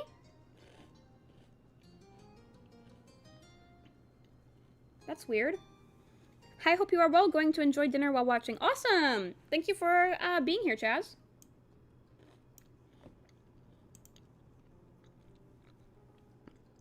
You could tell not being instantly recognized was going to make this exchange more of a challenge. Still, Liz was undeterred. It was a long time ago. You were really young. I get why you feel like that. However, I'm positive you're right. You're exactly the same. That face, the freckles, how genially you try to phrase things, you're even still wearing a hat. Instinctively, he looked up at his headwear with creased brows, not making the connection on why the hat meant something to her. We knew each other, okay? An uneasy smile settled on him as a silence followed Liz's speech. He was picking his next words carefully. And then the quiet was obliterated by a new voice bursting into the conversation. Shiloh, what are you doing? The rest of the group has already left. A field trip is not a vacation. We are on a schedule. It's definitely him. He's named Shiloh. Startled, your head snapped towards the path. A distinctly unhappy individual with piercing magenta eyes, dark brown skin, and a sharp jaw stormed your way. He carried a cloud of authority with him, despite looking like he wasn't over 18 yet. Sorry, I didn't mean to ditch. Shiloh, whose name was now officially confirmed, gestured with a hand to add to the explanation of his absence as the stranger watched impatiently. They thought they recognized me as someone they knew, but it was a tiny misunderstanding. It is not a misunderstanding. I know for a fact it's you. How many boys named Shiloh covered in freckles are there? Liz theoretically, as well as literally, put her foot down at that, stomping in frustration and getting more childish the longer she was around her childhood companion. We do know you! Shiloh merely shrunk in on himself. The tone he spoke with was pained. Sorry. You honestly couldn't tell if he was apologizing for the upset feelings of your sister or the palatable dissatisfaction of his new acquaintance. That in itself was very Shiloh-like. Oh, you know him, is that it? The stranger spoke in a dismissively scoffing tone, as if the words sounded so absurd to him it was almost amusing. Almost. But the sternness of his demeanor quickly reinstated itself. Well, do you know me? I'll tell you, I'm someone who's been forced against his will to be aware of what's going on in Shiloh's ridiculous personal life for a year. What? If the two of you had any importance in his general day-to-day existence, it would have come up by now. Okay, can you stop being a jerk for no reason? Don't bother trying to exaggerate any trivial connection you might have. It's not good enough. He's with us and you'll survive without him. Now stop loitering in the road. It's rude. Dude, we're just trying to talk to him. What is your problem? Excuse me? We're the rude ones? The high-strung ranting got an audible gasp from Shiloh, who finally started to speak up again in defense. Nate, that's really mean. It's also true. We're leaving. With that declaration, the unofficially introduced Nate indignantly spun on his heels and walked speedily towards where the group went, completely confident that Shiloh would follow behind. Oh, people can sure have bad attitudes, huh? Why can't they just try to get along? It's not hard. Don't worry, though. I bet you won't have to deal with him again. And I'm sorry I can't stay to talk to you, but I hope you have a really nice life. Bye. And that was it. His final parting words given, Shiloh left the two of you behind to catch up with his own life that he had to go live. Liz watched his exit stunned, only to frown when it hit her that he was really gone as quickly as he appeared. It happened so fast you hadn't even been able to get a word in. She sighed, all the energy she built up releasing with the breath. I could have told him his last name was Fields, his birthday is October 30th. That would have proved it, but no. I'm sorry, Liz. Wow, Shiloh grew up to be dumb. You were left feeling equally deflated. Whoever Nate is, he sucks. You couldn't help but laugh. I'm sorry, Liz. You felt so bad for your big sister. He had been such a close friend in her early years, and their reunion was completely ruined. Do you want to go catch up with him? Liz merely shook her head, pushing off childish thoughts. I think we can leave it here, thanks. He's in the middle of a high school field trip, and it was already enough being able to see him. There's something reassuring about witnessing firsthand that he's still out there enjoying his own part of the world. Though if given the chance, I could definitely have a few words with him about the company he's got. She laughed, but you could tell there wasn't much humor to it. She was mad at that guy, even if she was happy to let Shiloh go. Maybe they're only with each other because of the trip, and it's not usually how things are. True, we can only hope the same for him as he did for us. Have a nice life, Shiloh.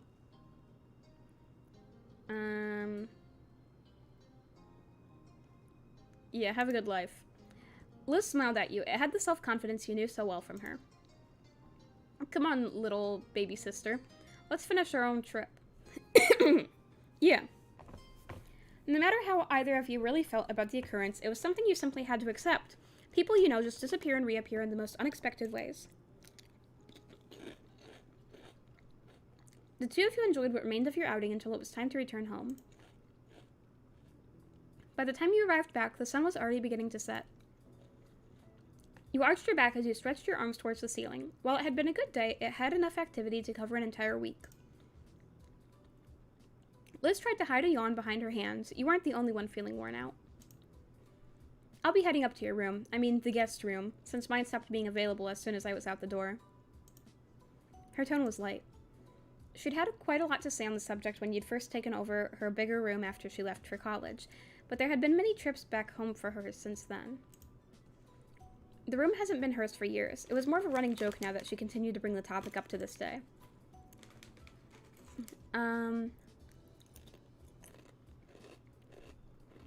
Thanks for being so gracious about giving it up. I had no choice. A small laugh was shared between you and your older sister. You better believe you'll be back in the guest room when you've got your own place and we're both in town for a visit.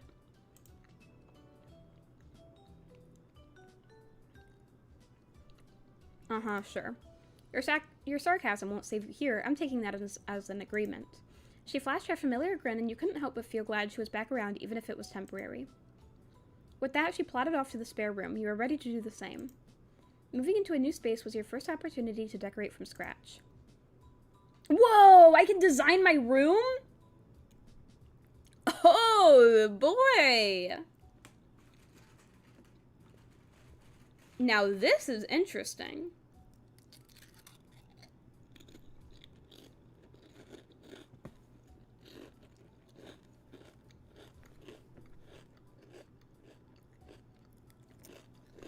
Blue, green. Oh.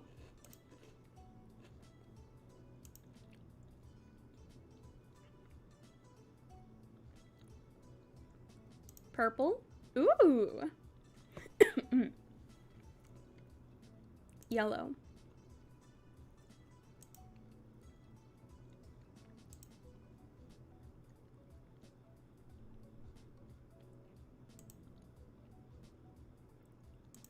The green has a lot of books. I like that. And it's got these shells.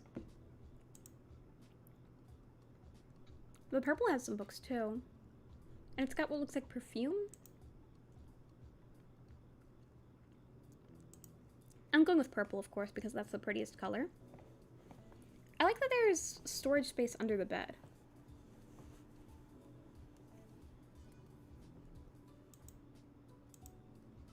Window, left, right.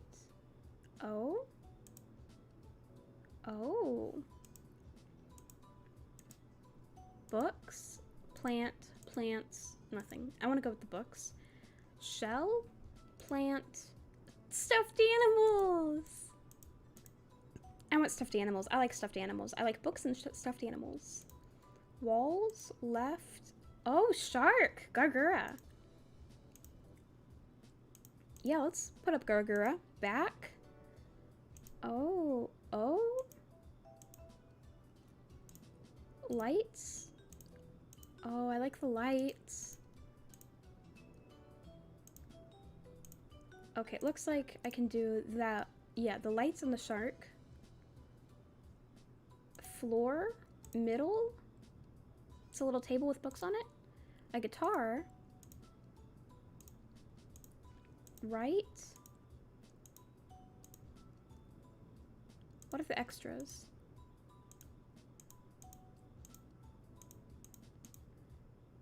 Okay, I like what I have. I've got a purple room with books and stuffed animals and lights and shark. Yeah, that's what I want. You were really satisfied with the feel of your tiny part of the world.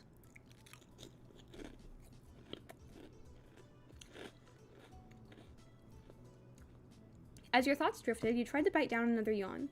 It was no good. Your bed was now lodged in your mind, and all you could think about was collapsing on it. You trudged up the stairs to your room. It looks pinker in the light. Stepping inside, you closed the door behind you, blocking the rest of the house. When you turned back around, you realized you were not alone there. Comfortably perched on the windowsill was someone very familiar to you? Look at him! Look at that CG! What the heck? Did he climb in? I thought he was gone.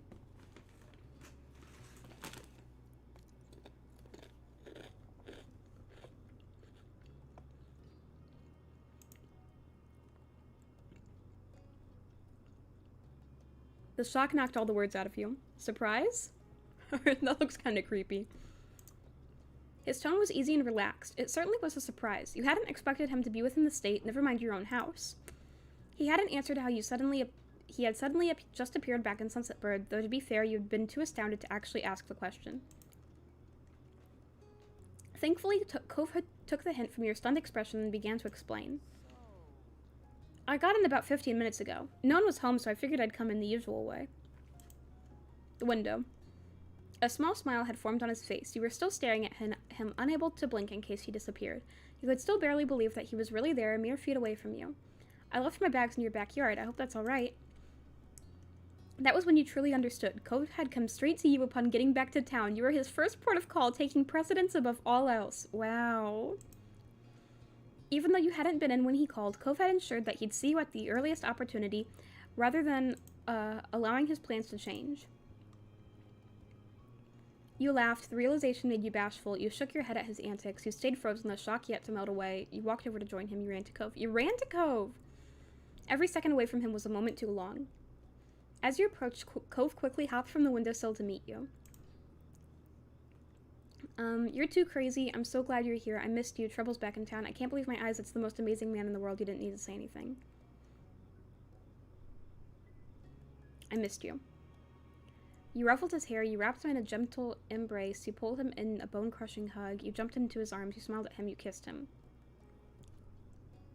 I'm gonna kiss him. Ah. He instinctively began to close his eyes as your face leaned in closer to his. Yeah, I'm gonna kiss him on the lips. He met you partway and the two of you shared a gentle greeting kiss. You then stepped back a bit. Cove rubbed to the side of his head and furtively glanced down. Though he couldn't help getting a little nervous, still he was beaming. I missed you too. Even if he hadn't said it outright, you would have gotten the message from his body language. Cove was grinning widely, his raised cheeks burying his eyes, which gleamed like hidden gems. But he looked at you as if you were the most exciting treasure of all. How's the trip? Cove's brow creased as he considered your question. Cove stepped towards you. He cupped your face with his hands, gently guiding your chin so your eyes met his. You could feel the beat of your racing pulse against his fingertips. I hated it. Let's never be apart again, okay? Really? He said that absolutely as a joke, an exaggeration, something that wasn't a real request of course, and yet despite all that, it felt real. Your heart hammered in your chest. Your head swam, cast adrift on a tide of thoughts and adrenaline. Cove smiled as if offering a silent apology for his sudden onslaught of tenderness, but he let the words proudly hang in the air all the same.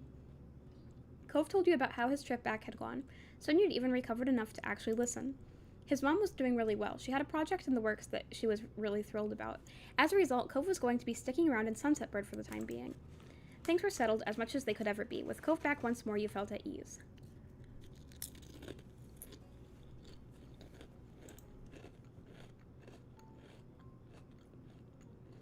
Cove stretched his arms out over his head, his eyes on the window and the world beyond. The sun had set while you'd been busy reuniting. I should probably get my stuff and see Dad. He glanced over to you with a familiar, expectant look.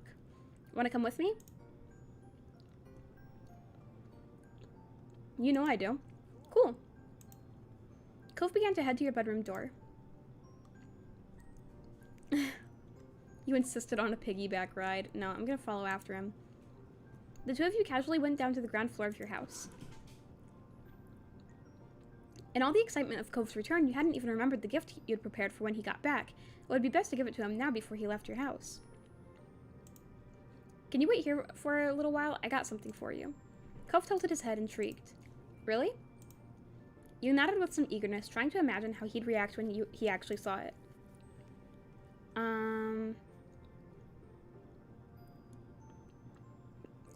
You'd bought Cove something special. It was... a dolphin-shaped balloon. A fruit bouquet. A new fish for his aquarium. An anklet for you to model for him.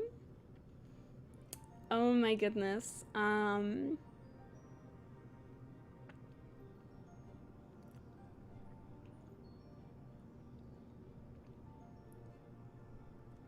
I'm gonna get a dolphin-shaped balloon.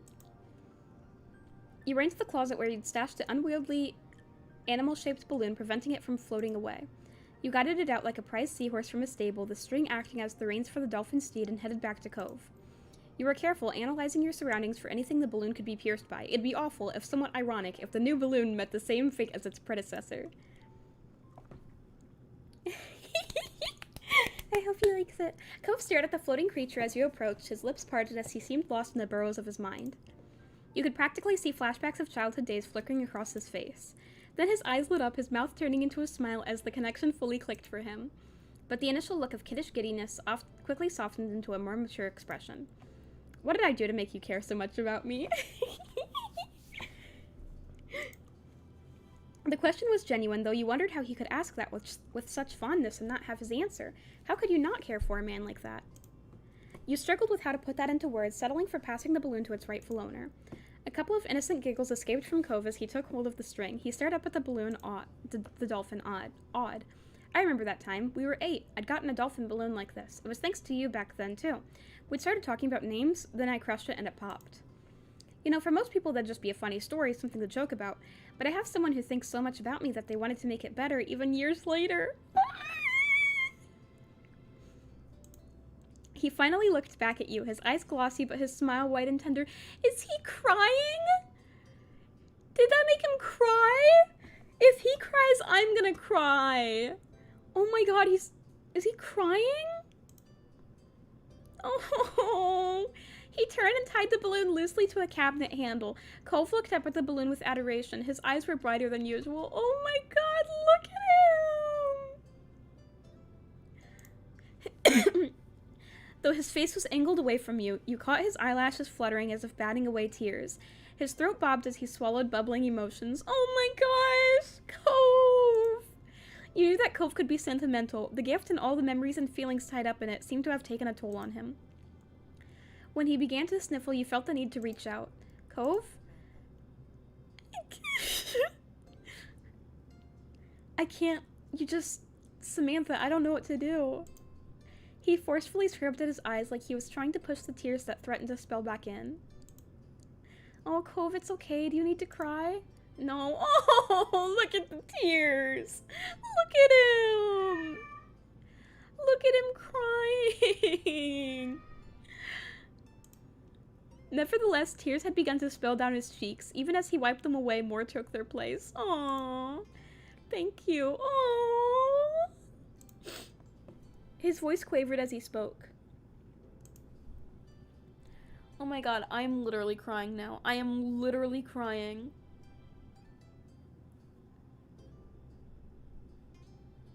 My eyes are all teary. Cove crying makes me cry. Cove reached out. You gladly stepped forward to meet him. He laid his warm hands against your cheeks and brought his lips to you. Oh! You kissed Cove until the need for air finally went out. Head spinning, you were glad of the security of Cove's hands. Even after your lips had parted, Cove remained close, his hands still framing your face. You're welcome. Don't worry about it. You're such a crybaby. You didn't need words as you quietly accepted his appreciation. Yeah. Cove let out a steady breath. It was far removed from the shaky gasps that had accompanied his sniffles. The tears had dried. His eyes were a little red, but open and at peace once again. He smiled, fully recovered from the emotion that had overcome him. Oh my god, I can't believe it made him cry.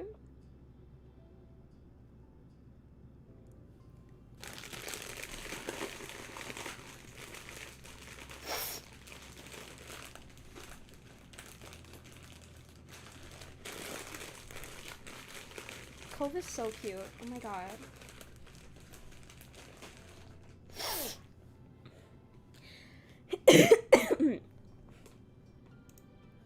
You're really seriously too nice to me. You smiled back. I don't think there's such a thing as too nice when it comes to you. Oh my god.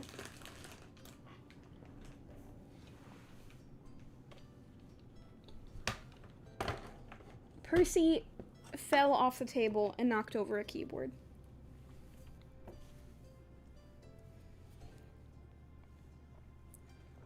Cove brushed his hand against the pale ghost of a scar on his arm. He was at a loss for what to do now. The clock ticked away, counting the seconds of silence.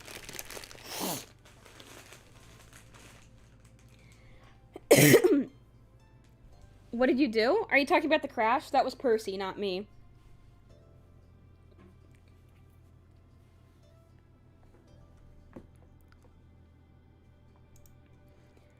Once you'd had a chance to settle your thoughts, you figured you'd tell Cove the intriguing news. About the neighbors? I meant to tell you earlier I saw Shiloh today. Oh, okay, about Shiloh. Shiloh? Cove repeated the name, his expression blank. From when we were kids. Cove pondered for a moment, then snapped his fingers. Oh, he was the freckly boy from that first summer, right? The one who moved. I met a guy named Shiloh. He looked just like the Shiloh we knew, plus however many years. But he didn't remember me and just left. Cove frowned.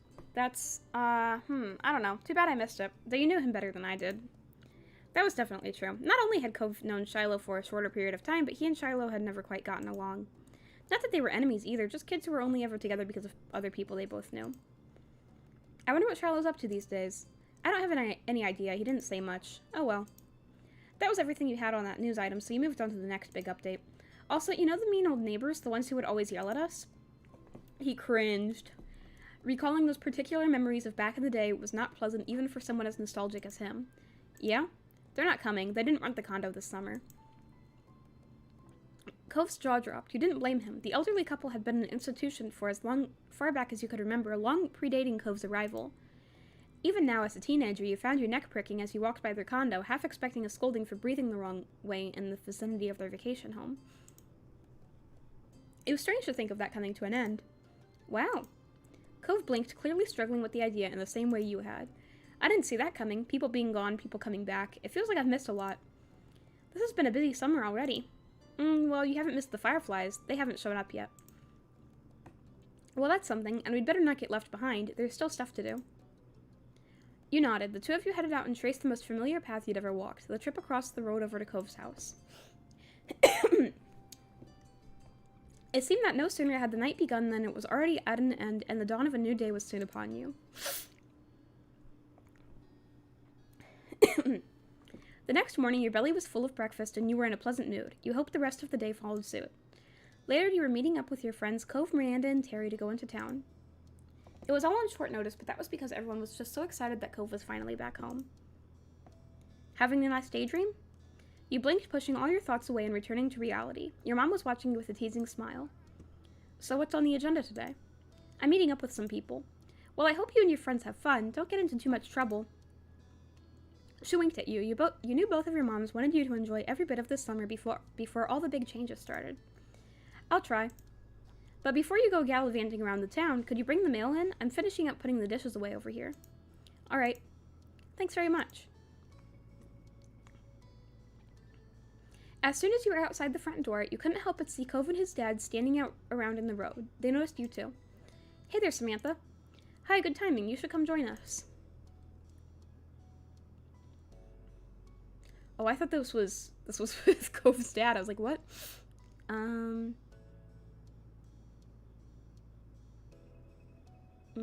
gonna kiss him again.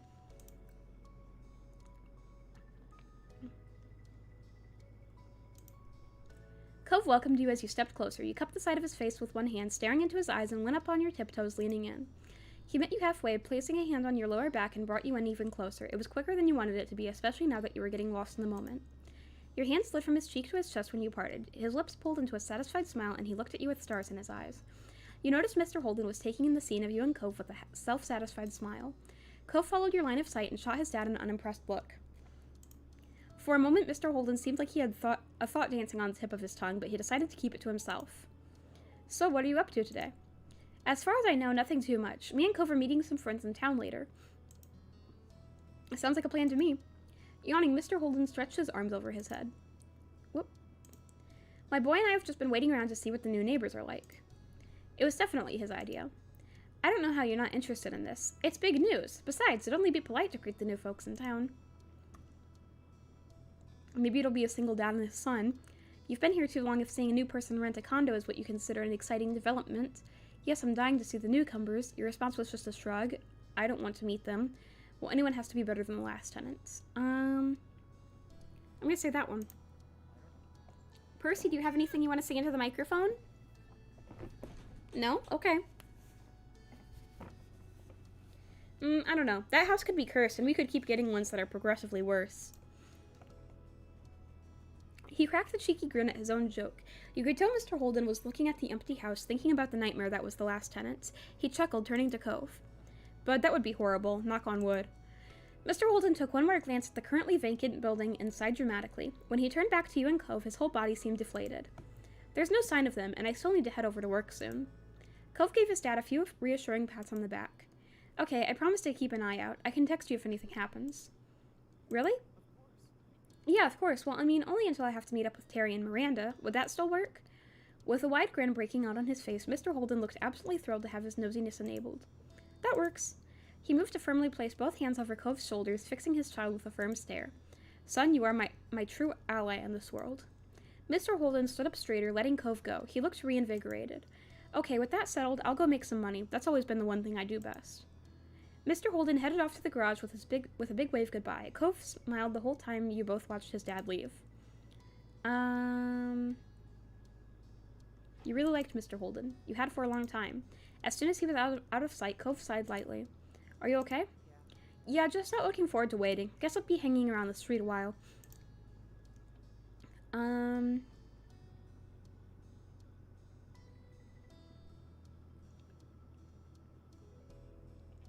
Why don't I stay to see the new neighbor and keep you company? Curiosity about the new tenant was getting the better of you, and you'd figured that the wait wouldn't be too much longer, and besides, you just couldn't leave Cove. Really? Of course, I like keeping you company, remember? He stared at you a moment, smiling softly and thinking about his response. I like that too. Cove put his hands on your shoulders, his thumbs absent-mindedly moved in a soothing circle. The look in his eyes was much firmer. He was serious. Samantha, you're my true ally in this world. Aww! That got a fair amount of chuckles from you. He grinned, the stoicism fading into amusement. You're always good to me.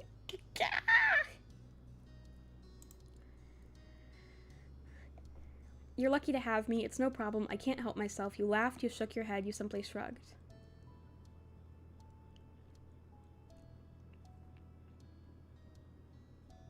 I'm gonna say this one. Yeah, well good then. I don't know what I would do without you. The smile on his face reached his eyes, and it made you feel electric. And then he let go of you. Cove stepped over to his front porch steps, lazily taking his seat and leaning back on his arms. Our watch begins. Nodding in agreement, you joined Cove on the front porch steps. You both sat there in a comfortable familiarity as you settled in for the waiting game on the new tenants. The neighborhood was quiet, and you sighed contentedly, closing your eyes and feeling the light breeze. Eventually, you both perked up at the sound of a car. A taxi followed the noise, turning onto your street. Cove's eyebrows raised at that sight, and he sat up straighter on the stoop. This has to be them, right? Yeah, it's gotta be. Now that they were here, you couldn't help but feel just a bit curious. Okay, Percy's going up. No, can you... Oh, dang it. I ran after her so that I could move her off the couch, but now she threw up on a couch.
Okay, Samantha Meow's back now.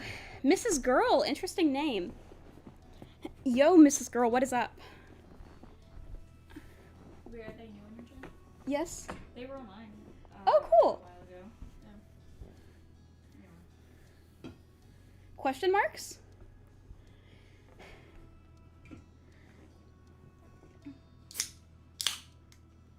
Had to get up because Percy, the cat, threw up on the couch, so I had to clean that up.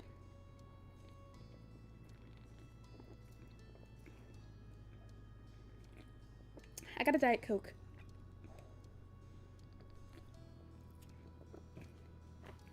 Anyway, I'm gonna continue playing this. I feel like the point of...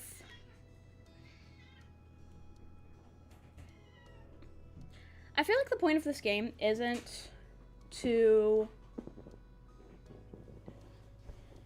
The point of this game isn't the story or...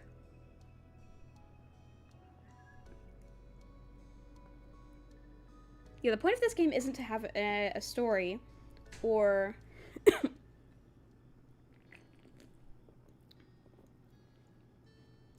to be exciting. I think it's just, the point is just to live out a fantasy life where it's like this perfect life where you have like this boyfriend who loves you and stuff.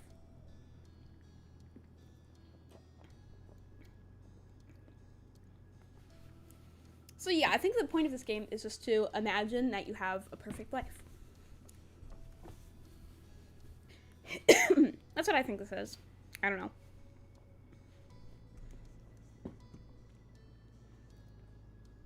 Okay, anyway, we're waiting for the new neighbors to show up. The taxi pulled to a stop as you expected in front of the now empty condo. It was on the same side of the street as your house, a few buildings further up. Without getting to his feet, Cove tried leaning and tilting his head to get a view of the passenger door as it opened. The single occupant exited the cab. Huh?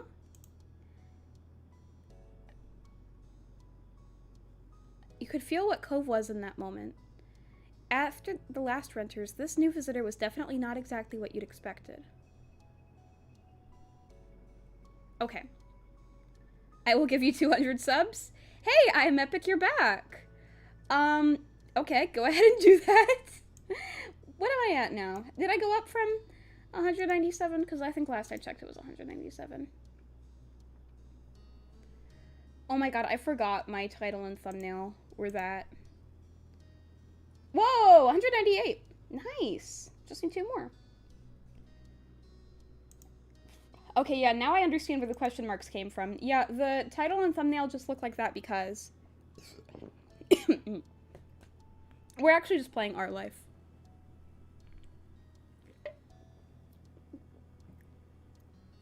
Anyway, who do you guys think the new renter is?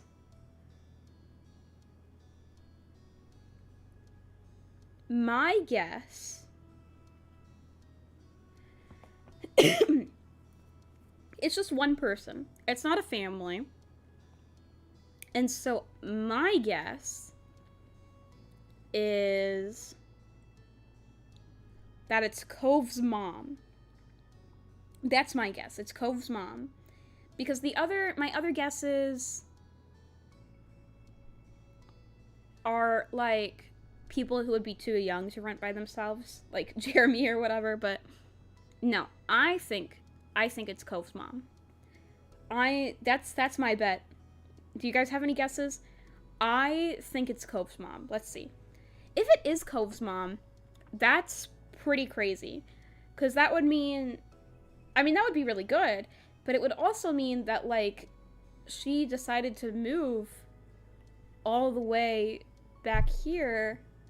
And it also just seems unlikely, because why wouldn't she live with her ex-husband and her son? I don't know, but that's my best guess. That's my best guess that it's Cove's mom, which would be really cool, I guess. I bet it's Cove's mom. What? Who is that? That is definitely not Cove's mom. What? Who are you? It was a young man, had to be close to your own age. He was dressed fully in an eclectic black, white, and gray outfit. Even his side-swooping hair matched the scheme. Check? Check what? Check? Oh, check! Check the... Wait, did you... What?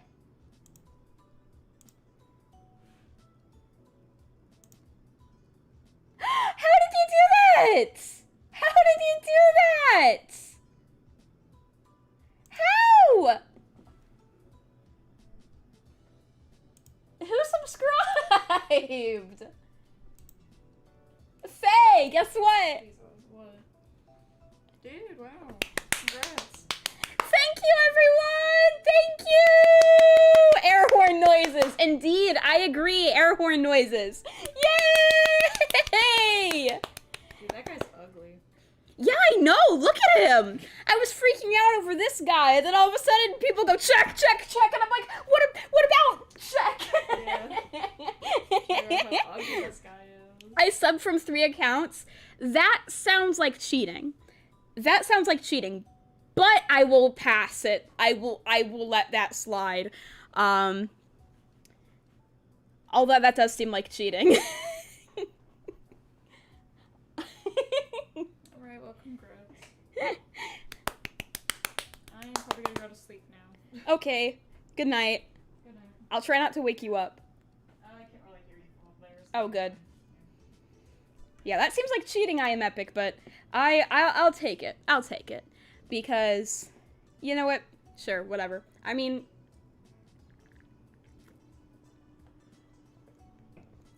There are some people I'm subscribed to on this account and my personal account, so whatever. Sure. 200! This is so exciting. Oh my gosh. Oh my gosh. I need to like, hold on. Give me a second. I'm gonna turn Me Tonight off for a minute. I need to reposition myself.